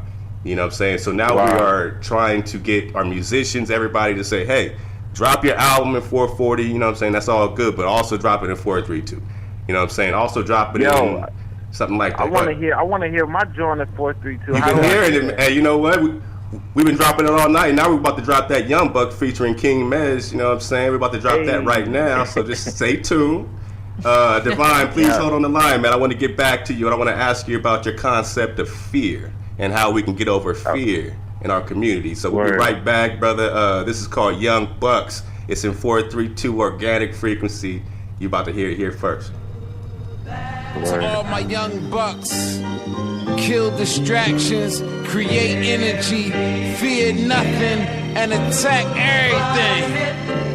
You know what I mean? MK, city of the Fresh Prince, where they carry them lessons of Will Smith. Real shit, gotta deal with. Trite, dead bodies on the street lights. midnight, can't get right. Cause we got vision, but we lost sight. Like I had a best friend, but he lost life. Senseless, cause niggas was scentless. Self-destruction, looking seductive. Half the parts, but no instructions. So they looking the part, but lack substance. On my rap tap parts like favorite cousins. The buzz even said my buzz was buzzing. Did what the pundit said I wasn't. Repudiated the repugnant, like Douglas, yeah. And I write for young bucks in the ghetto, illustrating life on a higher level. Show them how not to settle through the travel. Problem with authority, always been a rebel. Rose from concrete, always been a pedal. Fuck fear and doubt, always been the devil. But my old squad was like whatever. Never doubted endeavors to better my cheddar. Regardless of whatever, whenever, whoever. Young boy, holy cow, tougher than leather. Summertime living easy, sang Ella. Hotel Fitzgerald, nigga, the views is stellar. Reading Fitzgerald, my nigga, and knowing I'm better than the veterans. MK, Letterman, dopamine like instant messaging. I'm losing them, let me talk about sex again. On my dick long stamina, Mexican. But that new Jim Crow got my next to kin. Oscar, Trayvon, trying next to kid. Black fly, handsome, intelligent. Extra Jim pressed to get next to him. But I'm focused like I be storing Dexedrine. Plus nuts, I ain't take my medicine. Q&A, fuck, I ain't better than. What's your name? Fuck you, that's my name. This feet up at the new crib. Lot of niggas that I know never made it out. So I salute to those who did do it. Could've starved to death, you should see real through it. Lot of people lag hard, won't live through it. Get the unction to fight, better get to it. Bring life to the world when I'm right. Y'all nigga black and white, I'm Roy G. Bill through it. But a lot, it was on if you played me. Smart but autistic, school system couldn't grade me. On me, you ain't wanna see me in the one, boy. Said a good clipper couldn't even fade me. Rap niggas don't unpack your suitcase. I really doubt the game gon' let you stay on IG. Spending your advance, got a loan tryna cover how you ball like a toupee. See you with the chain, but not afforded none. Niggas kill for the jewels like it's sort of fun. And they got K's, and they got K's, and they got K's. Better kinda cover 4-1s. Love for the gun, no short of thugs, mobile con, cause we teach what to do. It ain't what it was. Do what affect the game, what I sure does. Do what affect the life, that's coroner. I score when the cop, but the K9 through. One of my best friends had the bag of hash. Wanted to make bread, so he had to dash. Bad room break, met up with who had the cash real quick. Even though the grass was ass, so much a dog couldn't smell it walking past the stash. He told them niggas, look, meet us after class, and we could do it right now. I don't have to pass. Look, see how we be when the rappers flash. All these niggas act, don't nobody have to cash. And we let it laugh, even if the cash would crash. For the bread, nigga, even if we had to blast, word. Even if we had to blast, grew up to get loot up. Little niggas shoot up, nobody blink, don't nobody bat the last. Really though, I just had to ask, do y'all see this?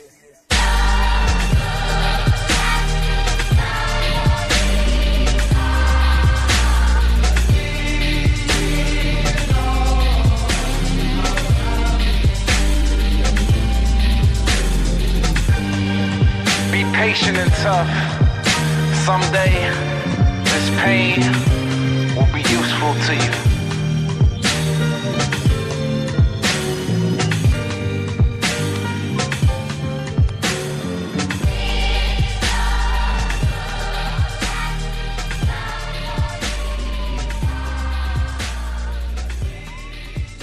Four, 3, 2, the Drop Radio. We are live with MK Asante and none other than Divine Prospect. Chilling with us tonight, man. Just chilling with some goons in and the young prodigy on the phone, man. It's a lot of heat right here, man. I hope people appreciate that.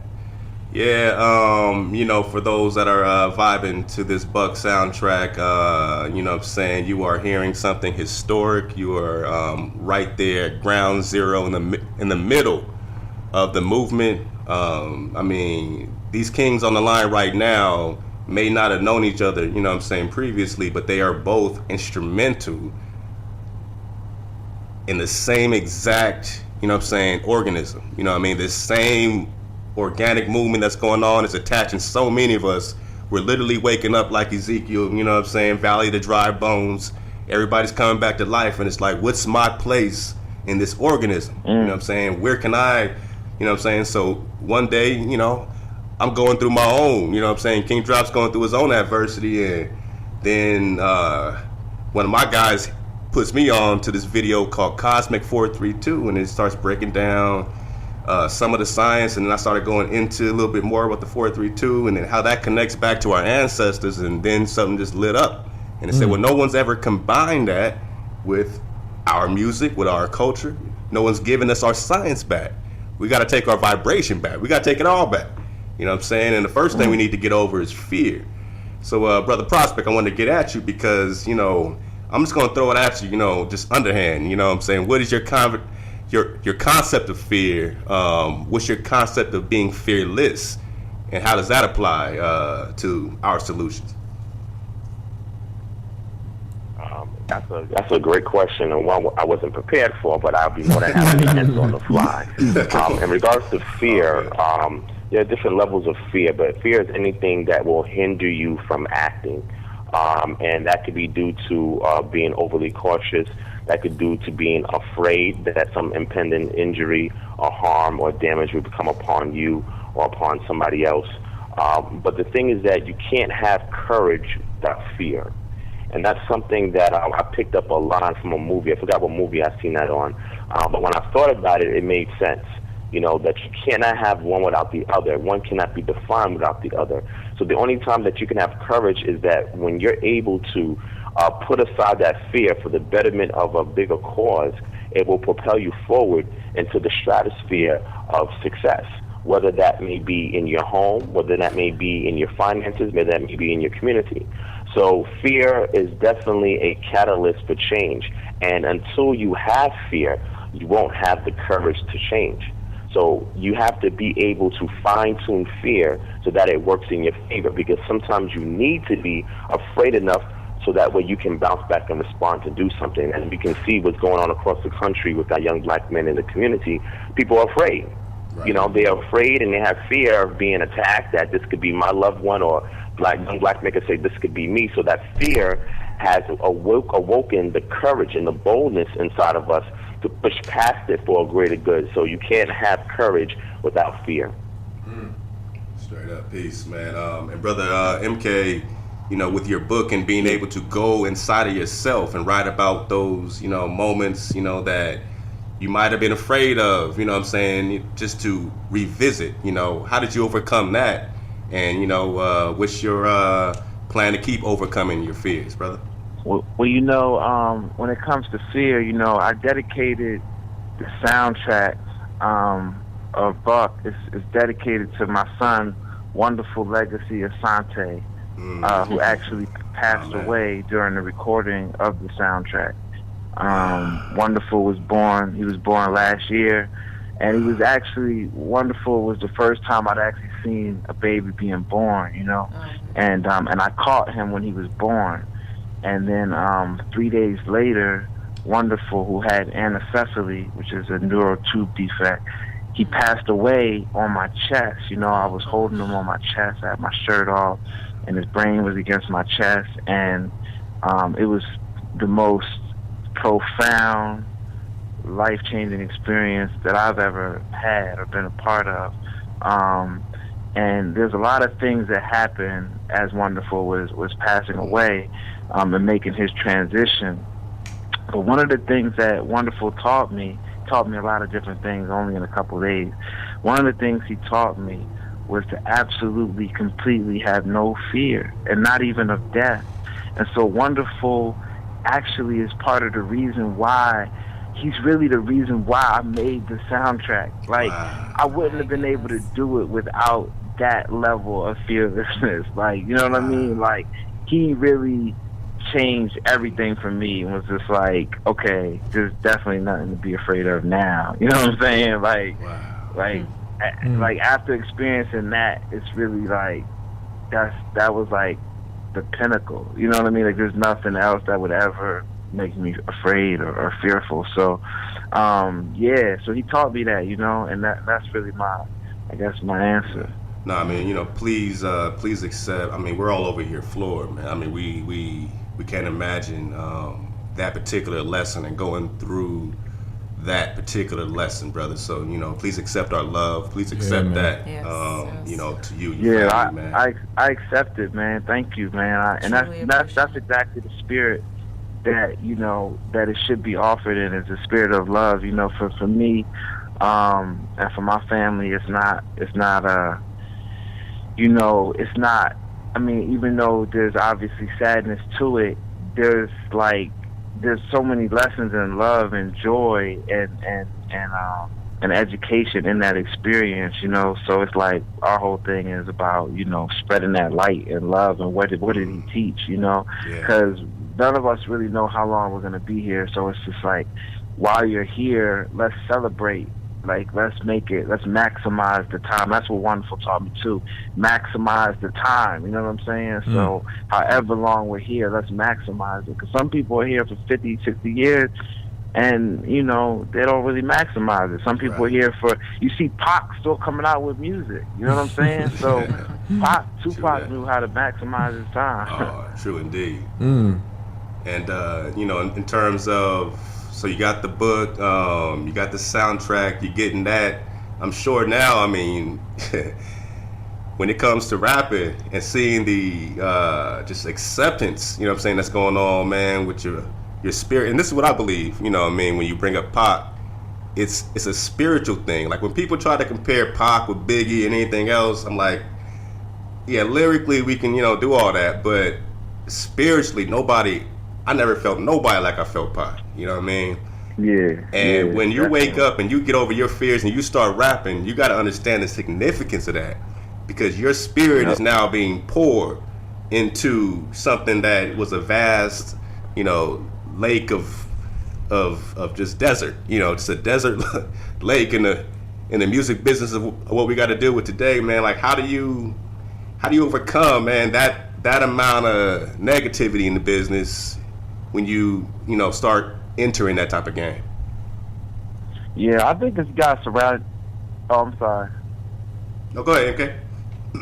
Yeah, no, I was just saying, I think you got to surround yourself, with the, the business could be negative, the industry could be negative. That's not really my circle, though. You know what I'm saying? Like, the energy that I keep around me, it has nothing to do with what's going on in the industry. You know what I'm saying? The energy I keep around me is like the energy that's going to keep me grounded and keep my foundation solid. You know what I'm saying? So I feel like, you have to kind of create your own environment. You know what I'm saying? Especially, I was talking to Michael Schultz, the director. He directed Cooley High and Car Wash and all those things. And Michael Schultz was telling me, how to be in it, but not be of it. You know what I'm saying? And he was talking about Hollywood, because he works in Hollywood, and he was just saying how to be in a business like that, but not be of that business. You know what I'm saying? I like that. And we were talking about meditation and transcendence and all that. And I'm really a believer in that. You know what I'm saying? Like you can be in it, but you don't have to be of it. You know what I mean? So. Is that, Brother Divine, is that spiritually, what I'm saying, in terms of being in the world but not of the world?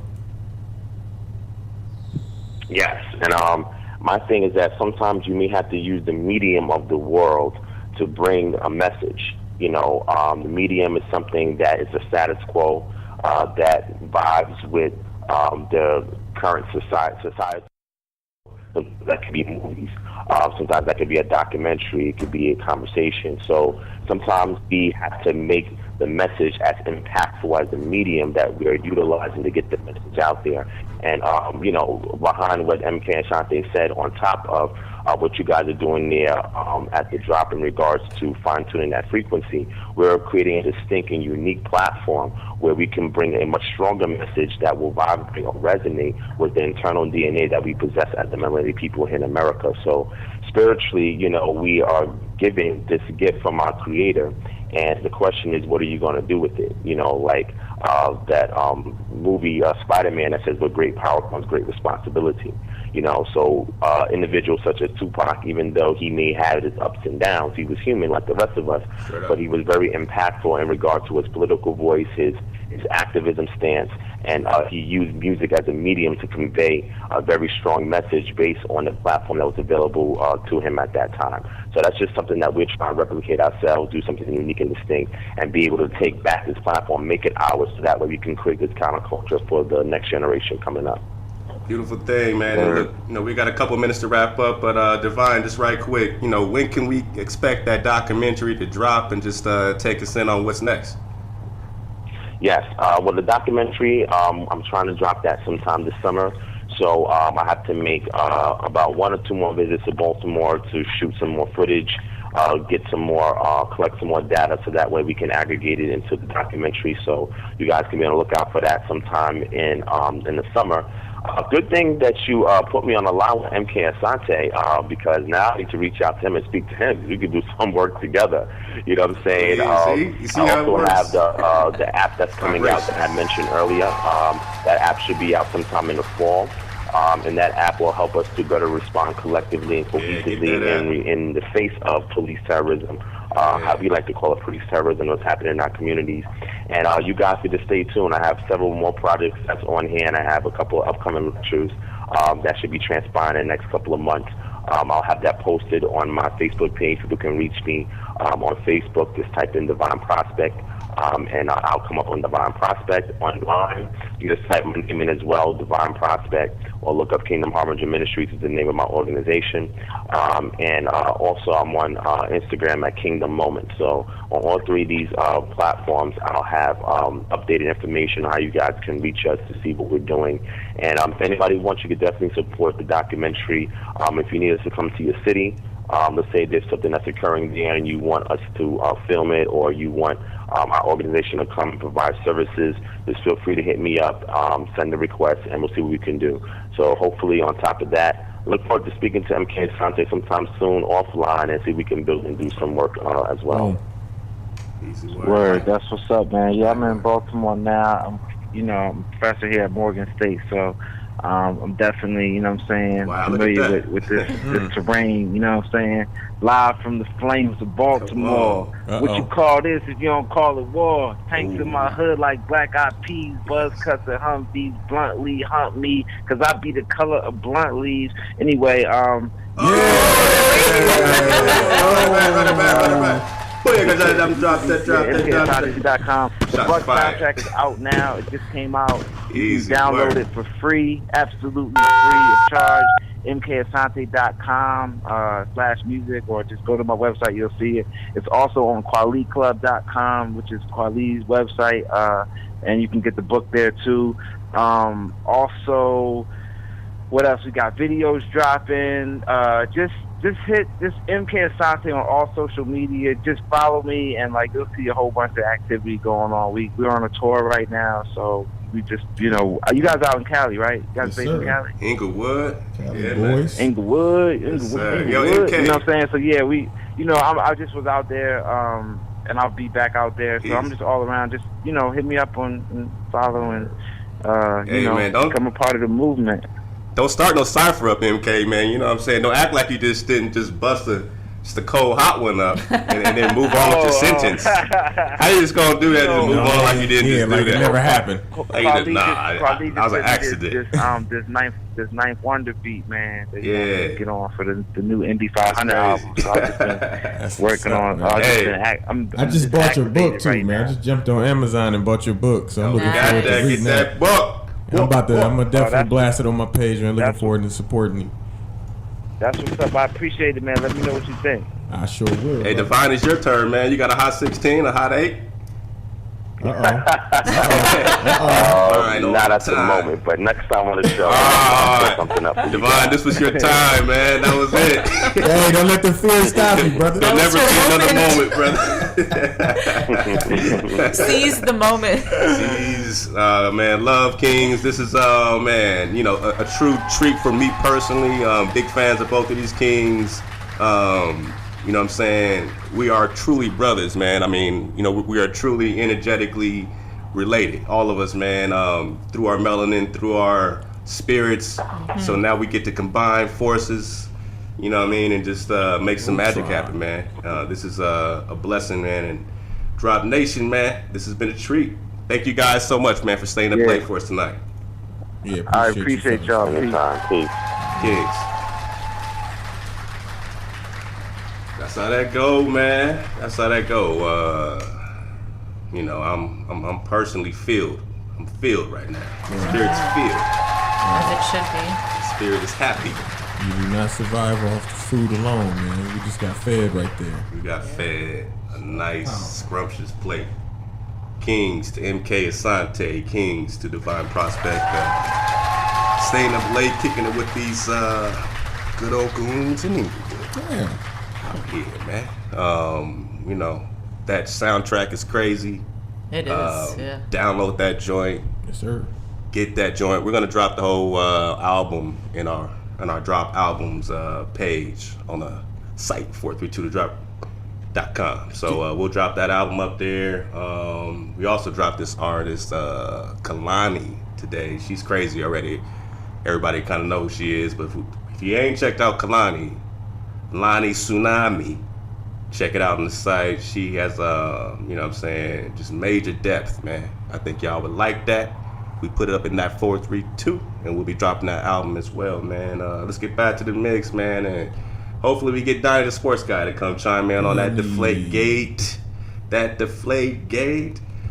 But we're gonna drop this Lani Kalani, because I got it right here. How about that? And we'll be right back. Swag Frequency.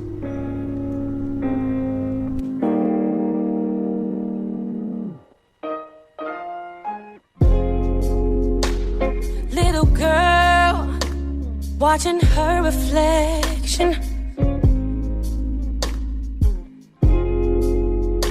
as she parts her curls into 4 sections. She says, I don't look like them, I don't look like her, and I don't want what's on my head. But baby girl, don't be misled. Yeah, young woman, reading magazines, thinking to herself, nobody looks like me. Oh, I've got all these curves, all this nerve. Why can't I keep a man? But baby girl, if you love yourself, you can. Ain't nobody love somebody that do not love themselves. You are what you choose to be. It's not up to no one else. So be great, be kind. Don't let them dim your light. A woman like the sun should always stay bright.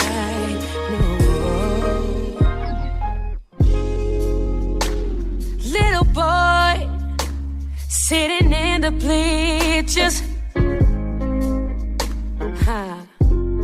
staring at his dirty sneakers, thinking my shoes don't shine, money is tight, I will never get a date. But baby boy, oh, that's not what it takes. Young man, always at the center, finding ways to make his arms look bigger. Saying you see those guys, they get off the girls. I just want to be like them. But baby boy, you're spreading yourself thin. 'Cause can't nobody love someone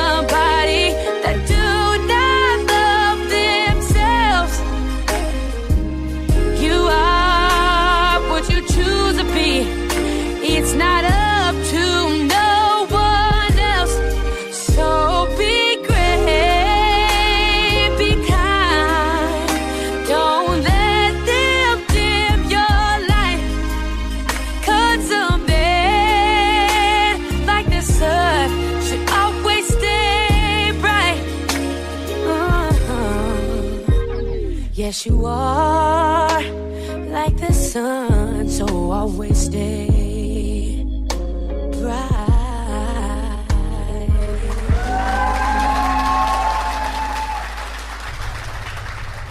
Man, you are like the sun, always stay bright. Yeah, that artist is Kalani, or Kalani. I love that song. She's dope. She's dope, man. Queens to Kalani. I want to say Kalani.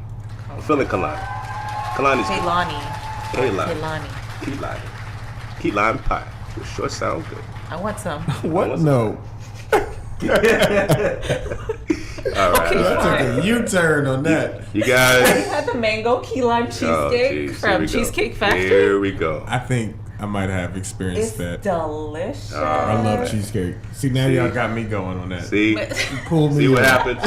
You see what happens, man. Let's go ahead and bring in. Y'all probably forgot about this guy. You know, you probably thought he went back to Indiana to pump gas. Who is this guy? We never heard. We welcome back to the show, Donnie the Sports Guy. What's up, Donnie? Hey, what's up, guys? So I came out of my little hole. Came out of the hole. He came out of the hole. He's back.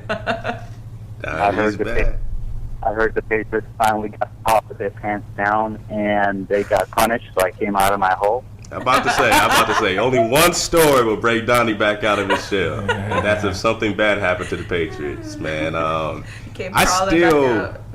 still need the skinny scoop on what exactly transpired, man. Can you kind of bring Drop Nation in on what happened? Tell you what, I changed my Facebook profile to a PATF sign with a little SSF and a football with the air coming out of it. So that's all you got to see. I mean, the Patriots, for all these 4 Super Bowls, it makes you wonder if they were doing this exact same thing that they were punished for with deflating the footballs in the home games. It's just ridiculous. They're already good enough. They don't have to cheat, so they're just a bunch of cheaters, man. And they got what they deserved. So you really think that Tom Brady wouldn't win any championships if he didn't deflate balls, Donnie? Is that what you're saying? Well, I'm saying that he wouldn't have won any championships without that leg and that kicker who's playing for the Indianapolis Colts right now, and in that last, and in that Adam Vinatieri, by the way, and in that last Super Bowl, Pete Carroll didn't throw the football instead of running up the middle of Marshawn Lynch. So take those. I mean, not taking away anything from Brady. He's a decent quarterback, probably the greatest of all time. But he didn't really need to cheat. So he's an awesome quarterback, but he's not the golden boy that we thought he was. And there's an asterisk floating over his head right now. You know what? Just for you, we're going to go ahead and drop off Tom Brady in 3, 2, 1. I have to agree with Donnie. Yeah. I view them and their entire organization as cheaters. Yeah. They you cheat. have to. Yeah, they're cheaters. Why would you do it? Wait, didn't they also spy on people? Yeah. Same organization. Why would you do it? Different toilet. You didn't need to do it. Why would you do it? Right. You didn't need to. You gotta wonder. This is not the first time that this has happened to the Patriots organization. Like you just alluded to it. This is the 3rd time that they've been accused of doing something that's frowned upon, and this is the 2nd time that they got landed hard on by Roger Goodell. That's the ball deflating. I mean, they've done things that other teams probably do, but you don't know that. It's just they're good enough to win consistently. Yet Belichick and now Brady and the Patriots ownership do things that they shouldn't be doing. And it's just mind-boggling. It makes you wonder if they think they're good enough. So I just don't get why they keep doing this. And this is not the end of the Pretty much. Brady Belichick era. So they're going to keep finding ways to cheat, to bend the rules until someone bans them from the NFL. Once a cheater, always a cheater. Unwarranted. Right. But they say cheaters never prosper. It seems like they're prospering a lot. Trying to find ways to bend the rules. Go ahead, Donnie. He said they're trying to find a way to bend the rules. Well, don't you think all teams are doing this? I mean, don't all teams deflate balls? Don't all teams deflate a ball or two? All the teams probably go to the limit, but now you have the Patriots twice now getting caught going over the line. Yeah. You got to stay within the lines. And, Yeah, dude. and stay Get within back the in the meat. line. And they don't do that. Cheaters. Cheat. I agree with you, Donnie. I believe that, they are screwed in terms of, their credibility. So it's kind of like, I don't know, what's a good example? Alex Rodriguez, something like that. Cheating? Yeah, but I don't think he was great to begin. He was a good player, but I think steroids left him over the top. Right. Especially with baseball. So do you think the Patriots are a good team and that deflating balls took them over the top? It must have done something for them if they risked doing it. So I would say I'd say so, 51-49. But it's hard to say, but they thought enough of it to do it. So yeah, man. If they did it, they must thought it would help them. Yeah, they just ain't got that moral boundary, man. This whole country is built on patriots like that who just, go outside the lines, don't care who they gotta hurt to get to the top and get what they want. Cheat. Listen up. Cheat. Let a real And that's man what the speak. Patriots did. And they won. Definitely, man. But let's talk about something good. I mean, well, not good if you're a LA Clippers. Well, the Clippers just lost a very. What happened in that game 6? They were outscored 40-15 in the fourth quarter. That's This terrible. is with James Harden on the bench. Oh, are you serious? How does this happen? 40-15. Because it's the Clippers, and this I'm is gonna what go ahead they and do. I'm gonna go ahead and drop off the Easy with Clippers. that. Yeah, they need to be dropped way off. This is what Drop it they off do. today, man. 40-15. This is what they do in the fourth quarter. What the King Think drop they're on say? their way to the What did I say? Final, and then going into the fourth quarter, they just do it. I mean, this is Nobody gonna typical repeat. Clippers. I mean, What happened, Donnie? We didn't really watch it. What happened? Who choked? Somebody had to choke. Was it Doc Rivers? Was it Chris Paul? Was it Blake? Was it Crawford? Who choked? it was the entire team. The entire I saw team. the highlights. I Everybody. watched the entire fourth Everybody quarter. choked. The entire team was just sucking wind. It's like they were trying to win. It's like all of them had money in the game or something. I mean, it was that bad. They all think- collectively all- decided to I think that's what happened. lose. I think it's politics. I think there's so much money. Every single game they play, they make so much. The sponsors and all that. I think they sometimes say, "Hey, y'all, let this third quarter go so we can make more money." Can the players get these checks? A little Right. Man, the Clippers need to Yeah, deflate but if some you're going balls. to do Every that, game they make get a the check game or close something. throughout the game, and then towards the end, try to do what you got to do. But don't go up by 35 or whatever. And Make it that's that all. obvious, Yeah, huh? it doesn't make sense. Don't make it so obvious.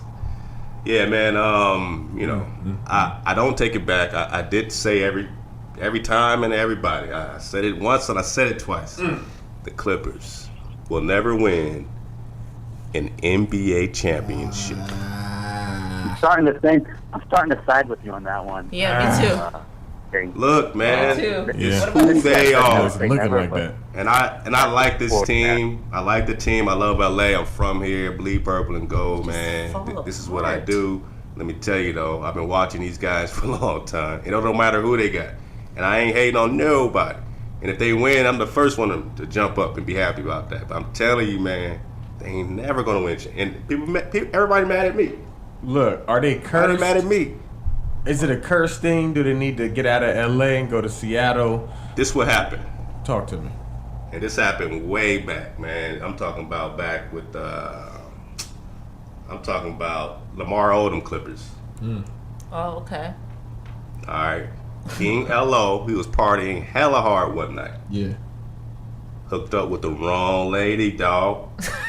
The lady said, "Oh, you ain't with me? Then you against me." And she hexed the whole squad, dog. How do you explain the Ron Harper days, the Danny Manning days then? I would go with that theory of done. Done.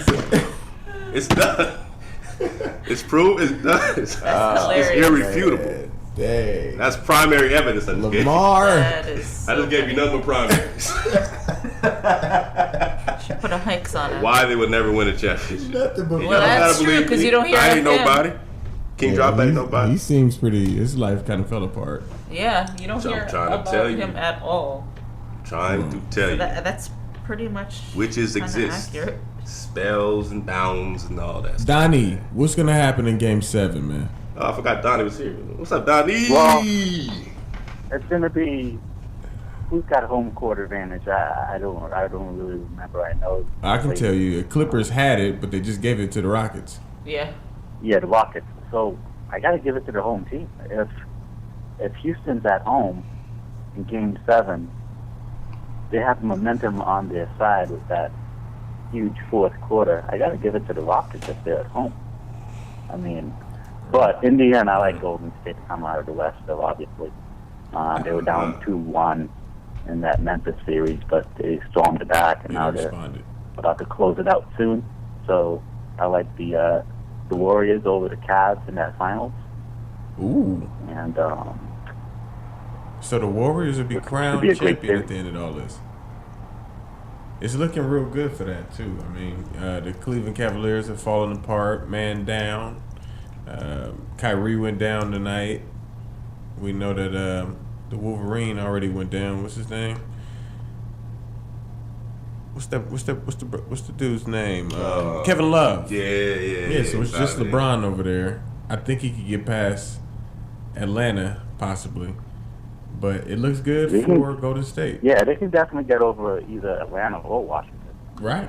It's wide. It's LeBron really wide open. Take them all 5-1, and LeBron will win that game.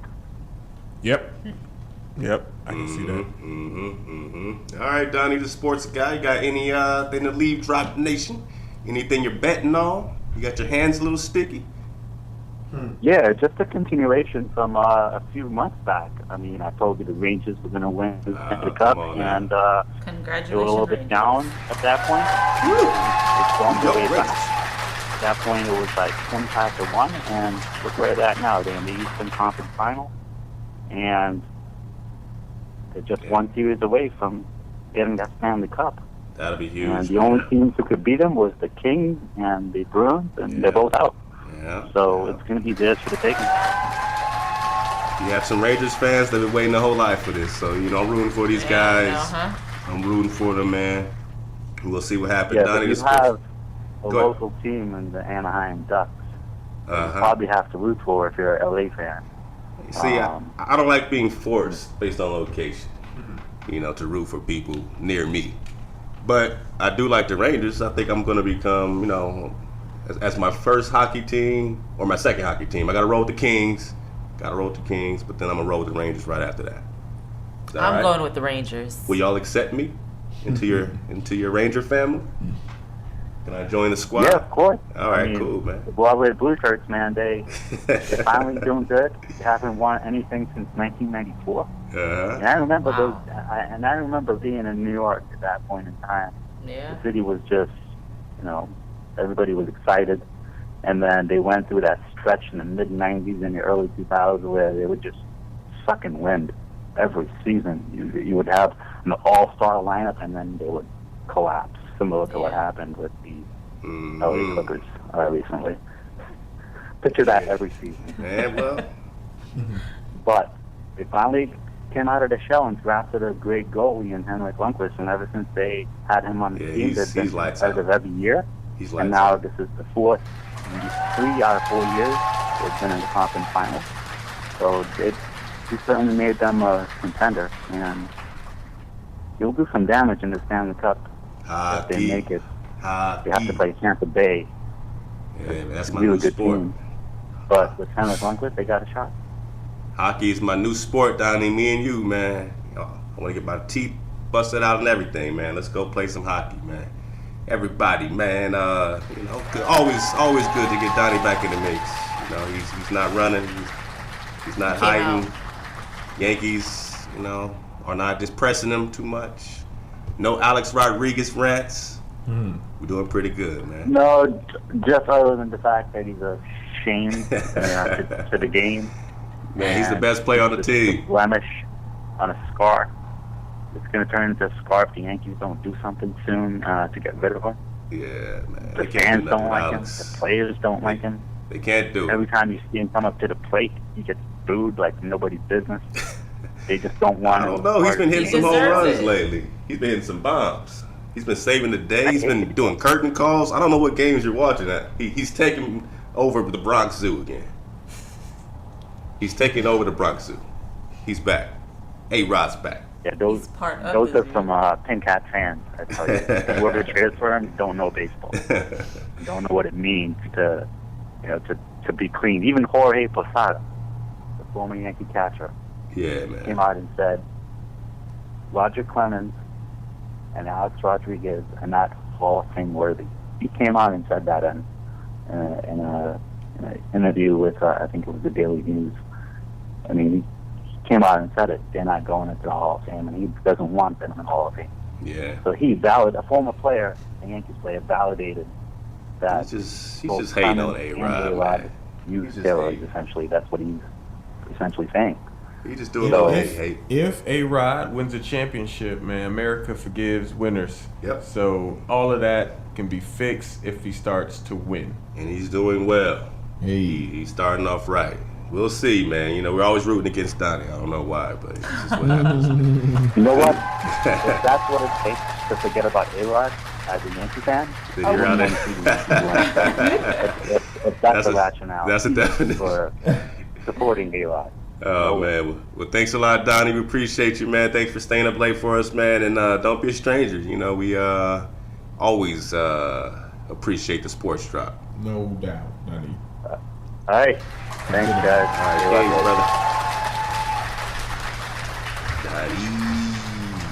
brother. Donnie, my guy. That's my guy. We got him back. Hey, ho. We got Donnie back, man. It's always a good thing. Donnie's from Boston. He's drove by himself from Boston to Los Angeles to move out here twice. In 2 different cars. Twice. In a matter of, 2.5 weeks? Yeah, it's no sleep, no days off. Insane. He moved out here. He started up his LA life. He's doing some acting and something. Yeah, he put his resume out. He got some resumes. He got some auditions. No callbacks. Come on, Donnie. All right. Somebody give Donnie a job, man. No fear, Donnie. No fear. Donnie You'll got get the it drop, one day. man. Donnie got the drop, man. Yo, I got something to share about fear real fast. Oh man, you got some fear drop. You just dropped that. I just got something. I had to share this. That's how the drop works. Yeah. There was a survey that was taken, and on the survey, the number one fear that people had was what? What do you think? Death. Okay. Yeah, I'd say so. Both say death? Yeah. Number 1 was speaking in front of crowds. Oh, wow. Number 2 was death, which means people would rather be laying in the casket than doing the eulogy. Woo! Nice way of putting it. That's a joke from Seinfeld. Seinfeld got that drop. Seinfeld had that drop. People would rather be laying in the casket than actually doing the eulogy. Wow. That's how it. Man, that's crazy. That is. Yeah. Y'all think on that, man. We're gonna get back to that Kalani. This joint is called "You Should Be Here," man. I gotta think about this Seinfeld drop, man. It's messed me up a little. So interesting. It jammed me up a little bit, man. Fear.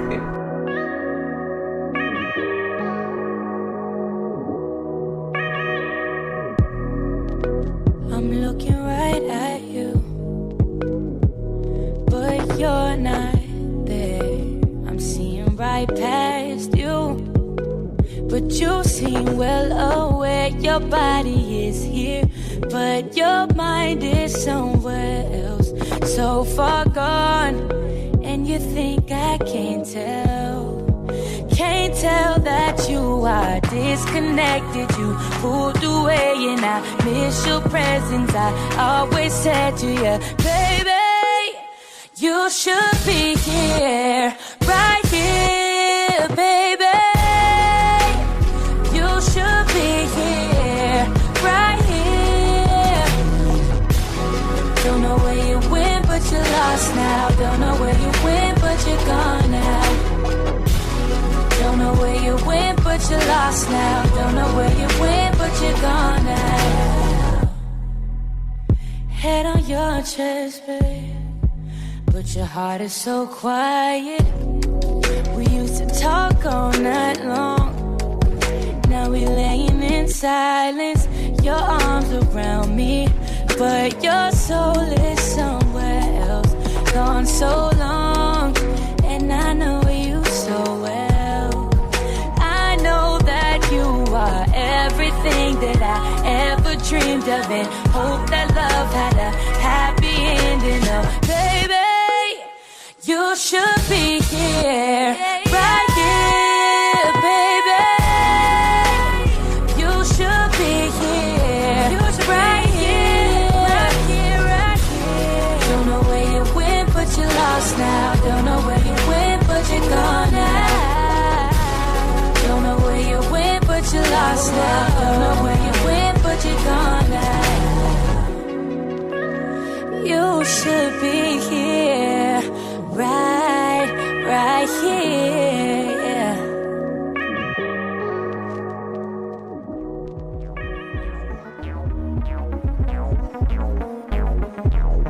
West Coast, it's a West Coast party. It's a West Coast party. Let's get it poppin'. Ain't no party like a West Coast party, cause the West Coast party don't stop.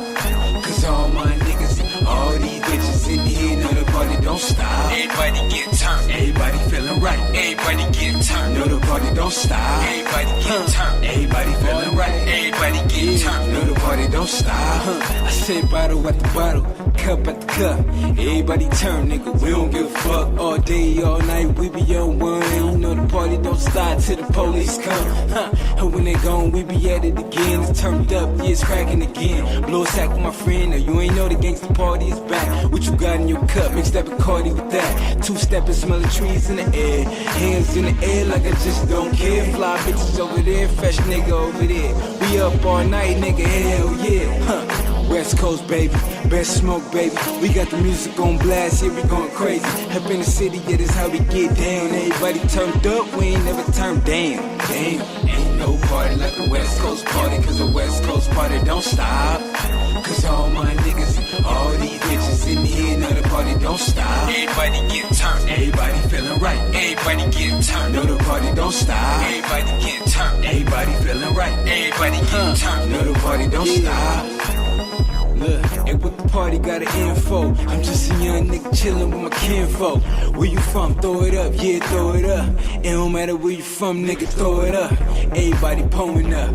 In the fast lane, we ain't never slowing up. Cause when it come to Cali, nigga, you should know what's up. Cause once you get a taste, you'll never get enough.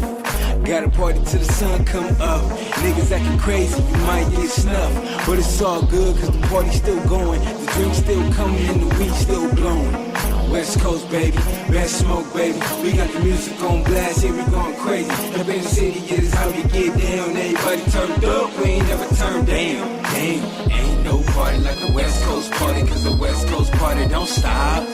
Cause all my niggas, all these bitches in here, know the party don't stop. Everybody get turned, everybody feeling right. Everybody get turned, know the party don't stop. Everybody get turned, everybody feeling right. Everybody get turned, know the party don't stop. Said West Side, we don't play. Timed up, nigga, every single day. West Side, we don't play. Timed up, nigga, every single day. Cause we on the West Side. Cause we on the West Side. Yeah, we on the West Side. Yeah, we on the West Side. Ain't no party like a West Coast party, cause the West Coast party don't stop. Cause all my niggas, all these bitches in here, know the party don't stop. Everybody get turned. Everybody feeling right. Everybody get turned. Know the party don't stop. Everybody get turned. Everybody feeling right. Everybody get turned. Know the party don't stop. Yes, sir. It's a West Coast party, man. It don't stop. Ron G. West side with the text fly. West side with the text fly. Party don't stop. I said the party don't stop.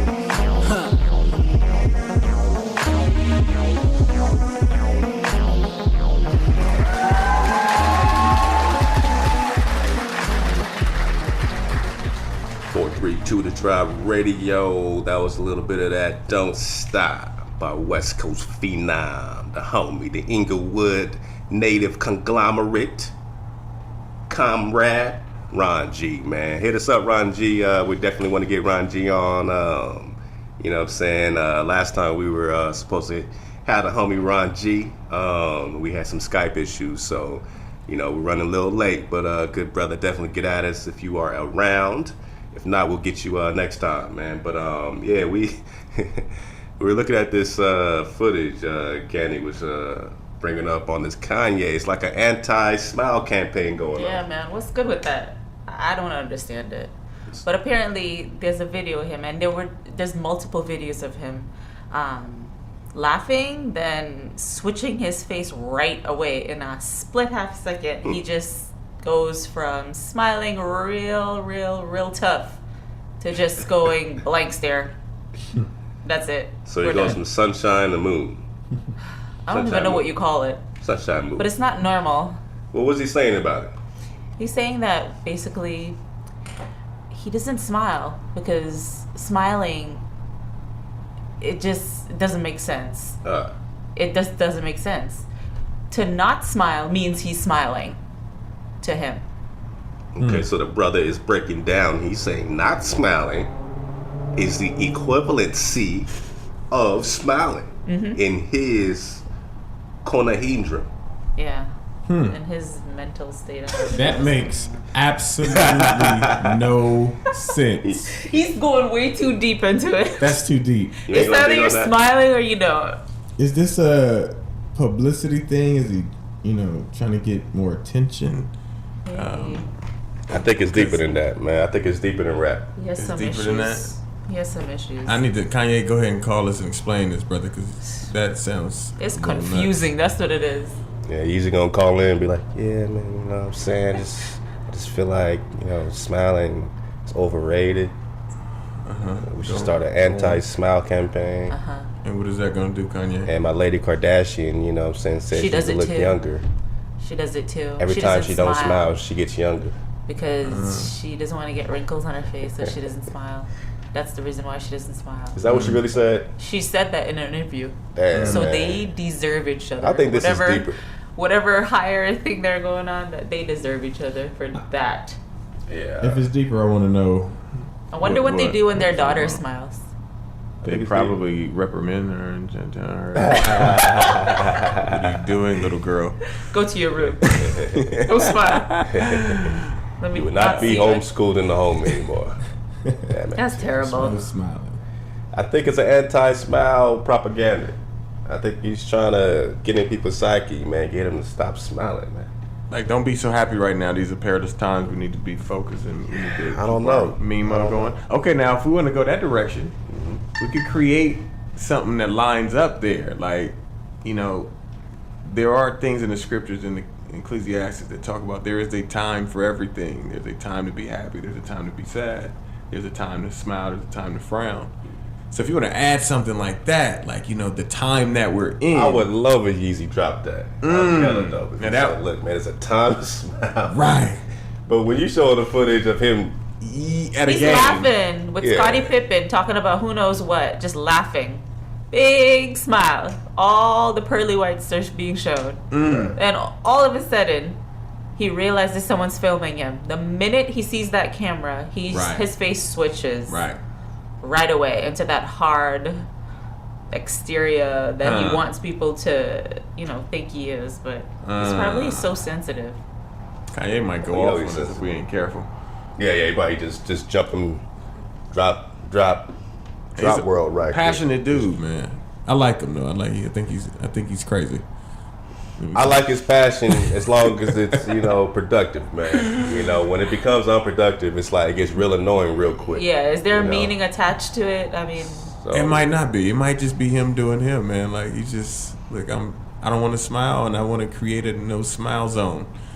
So I'm gonna do it, and people gonna ridicule me, but that's me. I think Kanye is just doing him. No smile. So I wanted to ask you a question, Robert. Great. Oh. Did you were you able to separate from your phone at all on Saturday? Ooh. Oh wait, I didn't. Yeah. Here's the deal on that. Were you able to separate? Oh yeah, did we have a no phone day that I forget about? We didn't institute the day. I was going to. We got it on tape. So you have some explaining to do. We do have the audio. Drop Nation. Here's the thing. We do have the audio. I was going to do it. And around 9:30 p.m. Friday night, I said, I'm not going to do it tomorrow. Why? Because you have another day to do it because it's not going to happen tomorrow. So that's basically what happened. There's the truth. So what I would like to do right now. I'm about to drive. Don't drive me out, please. Don't drive me out. What I would like to do. I'll throw a ladder down there. You can just give me no. Give me another shot at this. I'm coming to you humbly here. You did, and I just blatantly forgot, and you made a conscious decision. I made a conscious decision not to do it. I rebelled against my own thing. Wait, hold on. So you actually remembered to not do it, and then you made a decision to forget about it. I made a decision that I wasn't going to obey it. A conscious decision, by the way. I said, nah, it's not happening tomorrow. Right. So I just put it right in my back pocket and left it alone. Like, I'm not going to even stress myself out about it. Okay, well, don't bring it up. Can we reinstitute this? Can we explain what this is about first? Yeah, here's the thing. First of all, we are in a time where we are too addicted to our phones, TVs, technology, all these different things. True. So the idea was to take one day to separate ourselves from this phone that has everything in it. When we need information, we go to it. We go to it when we want to get on our community websites. We go to it when we want to make a phone call, to text, to just out of boredom, you just sit there and start thumbing through your phone for no apparent reason at all. There's so many different reasons why we pick up this phone. So we just wanted to detach ourselves from this desire and this crave to have this device in our hand at all times and take one day and see how we react, see how we respond, see how our day goes when we do not have our cell phone on us. So I think it's a great plan. It's a great plan. I think we should do it all together. And we'll put it on the record and say, hey, we'll do it this day. Because we did last time we talked about it, we said, and you told me to hit you up, and you was going to drop it, you was going to tweet it, right? And we was going to let the world know this is what we're going to do to ride with us. So we're going to do it. So what we have to do is make a decision and decide on what day we're going to do it and make it happen. Okay, cool. So I guess the next step is just figuring out a day. Yeah. Let's actually figure out a good day. So we're not going to throw a day out there. Right now. Let's do it. Oh, right now? No, not right now. Not right now? No, I actually want to get a good day. A good day. What's a good day? What is a good day? Oh, what's a good day? Every day you're gonna be busy doing something. Every day you're gonna look at your phone, wondering what's going on in that little robot of yours that causes so much radiation in your. Hey, did you guys? So let's put a day right now. Dang. All right. How does next Saturday sound for you guys? Why not this Saturday? Oh, you gotta be prepared now. Hey, what do you gotta do this Saturday? You want to talk about it? Jeez. What are you doing this Saturday? What are you doing with your robot? I have the robot. Is gonna be. I'm gonna be using it for directions on Saturday. For what? Because I'm going to like 2 different functions. So guess what you do? The old school. You go home tonight. Here's the problem. And you go on GoogleMaps.com. All right. And then you print out your directions for where you want to go. Nah. So that way you don't need to use your phone to go wherever you need to go on Saturday. All right, fine. Get that map from the gas station. You know, the gas station be selling the maps. Just pick up one gas station. Yeah, like remember was it the Thomas guy? What was that thing called? The book. I don't even remember what it was called. Let me drop this right quick. Y'all brought up a good point with this robots, and this is what we're doing. It's really the awareness that your phone is a robot. I think slowly they're trying to condition us into just accepting robots. You know what I'm saying? Mm-hmm. Just like these movies you watch, like Machine. Yeah. Ex Machina. I saw the previews. It looks really good, actually. It was good. It was good. I'm telling you. Yeah. All right, this joint we dropped maybe a few days ago. It's called Tech Drop. Why Robots Are Getting Cuter. Rise of the Adorable Machines. There we go. All right. So just check this out right quick. Basically, it comes down to this. Things that look like babies are cute. It's called baby schema in the academic literature. So this is what they actually have in their academia. And everyone from Disney cartoonists to the makers of Furby makes use of it. But those designs maximize cuteness for one purpose, to be adored by kids, whereas robots are using it for more complex ends. Cuteness can earn people's trust. It can mean the difference between affection and horror. It can set the tone for entire interactions, subconsciously setting people up to be more forgiving of errors, and even convincing them to help the bot to do things it can't yet do. It needs your help. What? Let me read that again. Read that again. It can set the tone for entire interactions, subconsciously setting people up to be more forgiving of errors. Whose errors? And even convincing them to help the bot do things it can't yet do. Which is why so many of the first robots to leave factory cages and laboratories and operate alongside humans are so darn cute. You know that kids movie, Big Hero? I believe that's it. With this robot named Baymax. I mean, that's totally what it is. Wow. Big cute little thing. He's a big cute thing. Big cute fluffy thing, and kids love it. I remember Teddy Ruxpin. I remember Teddy. He was a little robot. He was. He told jokes and everything. I don't know who that is. You don't remember Teddy Ruxpin? We see Ted with Mark Wahlberg. Oh, it was a Teddy Ruxpin. That's why they called it Ted. Oh. Yeah, Teddy Ruxpin was OG. He was what's up, man? Okay, Let's go to sleep, man. I'm hungry, man. Right. I didn't know that came from something. Everybody wanted Teddy Ruxpin. I wanted a Teddy. I got like a little Alf doll instead. You got something else. I got something else. Get that Alf was off the chain though. He was hilarious, man. I like my Alf doll. Bump Teddy Ruxpin. Man, you got anything to leave Drop Nation with today, my brother? Man, we had so much heat today, my family, man. This is this was really a beautiful thing. I just hope everybody had a chance to experience it. And I guess what I would leave with you is to simply question everything. Yeah. You know, the drop that Divine gave with the media, you know, inciting some of the things that were happening, and then turn the cameras on to catch the response. You know, you just can't believe everything you see. You can't believe everything you hear. And you got to question things, man. These a lot of things, drama going on in the streets. So continue to do your research, keep your eyes and ears open, and, you know, really evaluate situations appropriately and tune into the right media. This is an outlet right here that we have. This is technically media right here that we are just trying to give you another look at things. You know, the media that we are given on the TV is angled. So, you know, we giving it to you FUBU. It's for us, by us. And, you know, it's real and it's raw, and we're trying to just keep it as close to home and close to reality as possible. So question things, do the research, do the homework, share with your peeps, and let's keep this thing moving.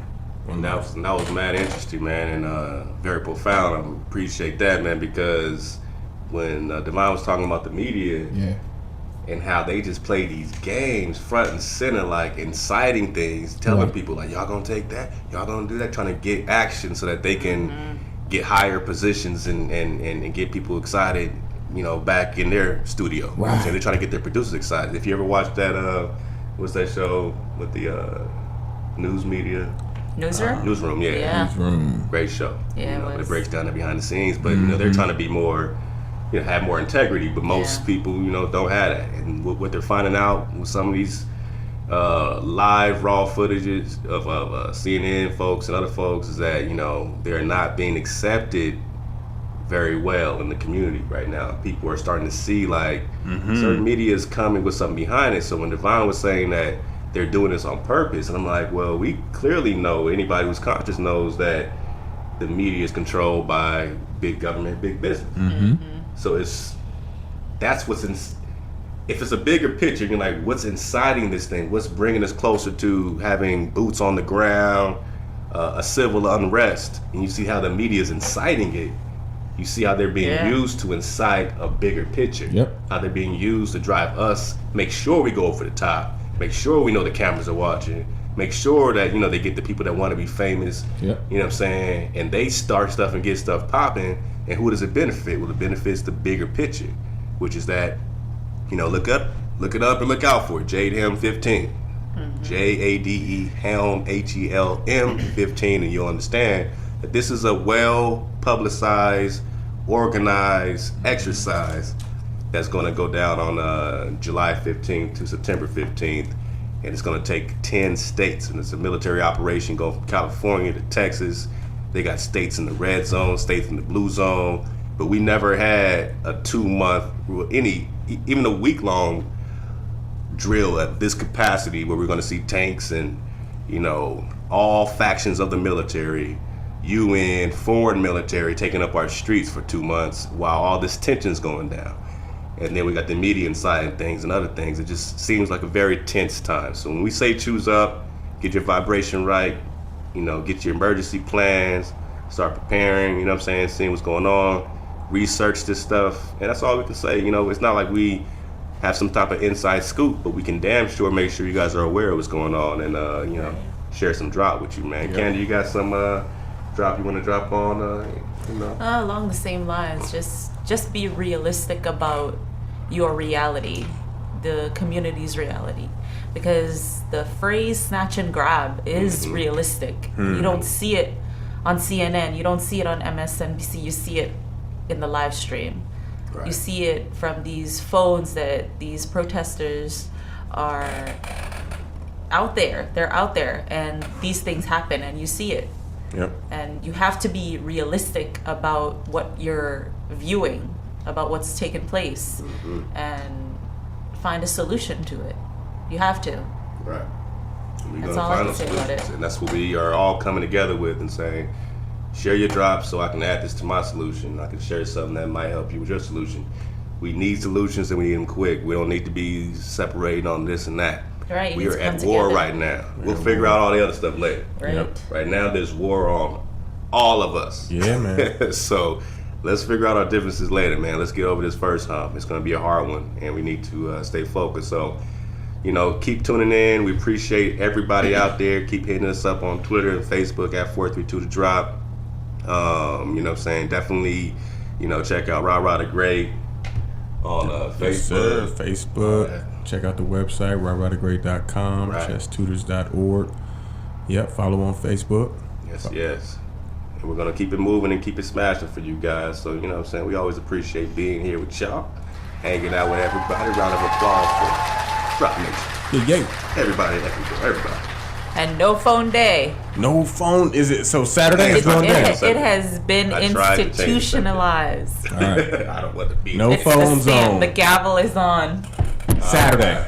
This Saturday. Wait, what time to what time? May. From midnight to midnight. May 17th. Midnight to midnight. Yeah. May 17th. No phone day. Midnight to midnight. May 17th. Day. You guys tweet us, get at us. Let us know how you're dealing with it. We're going to put it on Twitter. We're going to put it on the site. It's a no phone day. Put your phones down. Try this. I'm going to do it. And I'm going to show my results. Now, it's going to be very difficult for you guys. Nope. It's not going to be difficult for me. I'm not going. For you guys. You see, you said I'm not taking a drive to Carolina. You guys. I'm not taking a long drive on an empty road. Oh man, this is gonna be interesting, dude. All peace, man. We're gonna leave you with this Body High by Ron G featuring Nino West. You know what I'm saying? We'll get that king on next week, man. You know, patience, man. We gotta all coordinate. You know what I'm saying? This is one of those cats, man. I'm telling y'all to look out for, coming right out of Inglewood. Love it, leave it, deal with it, choose up, swag frequency. We out. Yeah. Movie night, I got the tripod ready. Cause with the season here, yes, iPod ready. But look, I'm gifted, getting these hoes lifted. One hit, we had that ass addicted. Nobody likes him. Nigga, flick on his boys. You don't need that accent, be a drug of choice. We making noise and we breaking shit. Then with no kids, we just practice like we making it. To keep it real, we just keep this going in the future. With the biz, you know my hobby is Kama Sutra. If you ever need a fix, baby, you can get it from me.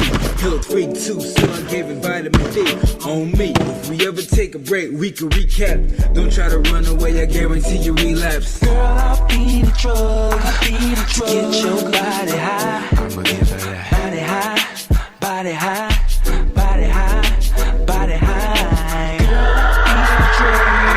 If you need that body high, I'll be your body high, body high, body high, body high. Round two, hey, let's get it in. You had enough rest, you got your second win. Hey, look, couch to the floor, bed to the kitchen, bathroom sink, in the shower dripping. Hold up, don't try to run, I can feel your push. I get you body high, guarantee better than Kush.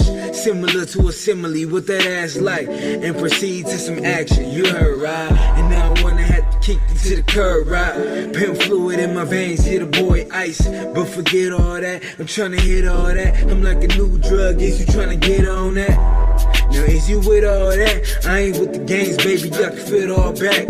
One man train, let's not get off track. Head done, fuck it up, yeah, I pull out tracks. Girl, I'll be the drug. I'll be the drug. To get your body high. I'ma give her that. Body high, body high, body high, body high. Girl, I'll be the drug.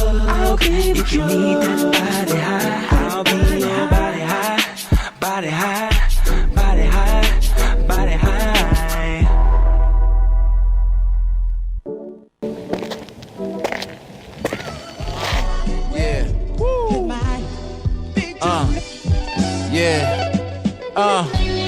Woke this morning, claim victory. Velcro that good energy so it stick to me. Sun shining so that shade don't get to me. It's a new day, I'm seeing things differently. Like maybe some things wasn't meant for me, or maybe they just wasn't meant to be. Always rep benchmark consistency. Consistently FedEx with the delivery. Open doors for hip-hop, that's chivalry. Flow take you another place, that's Tennessee. That triumphant dump, but you can run with. They say it can't be done, but we done it. My life a memoir, Buck kept it 100. Hit my eye. Yeah. Yeah, feel the shift, picky the keyboard. Devil shook cause I don't spit for little rewards. I spit for little cuz, booked across 3 wards. Dreams of seashores, but sure never see shores. Navigate like mistakes through life's detours. Banging right at the light around the applause.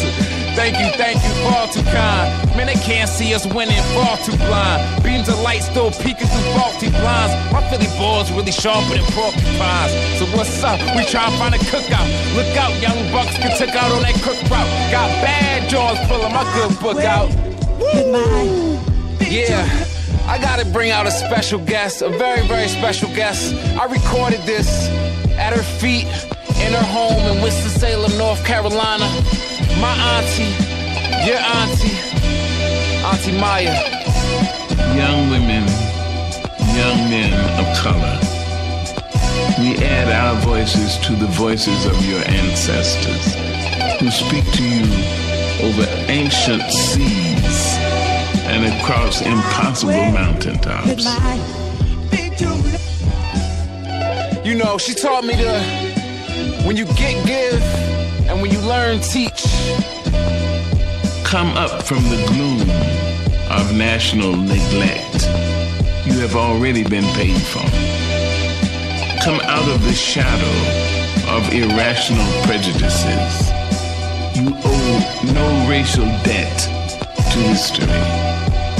the blood of our bodies and the prayers of our soul have bought for you a future without shame, bright beyond the telling of it.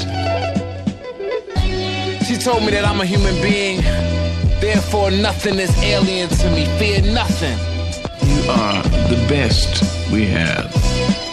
You are all we have. You are what we have become. My name is Maya Angelou.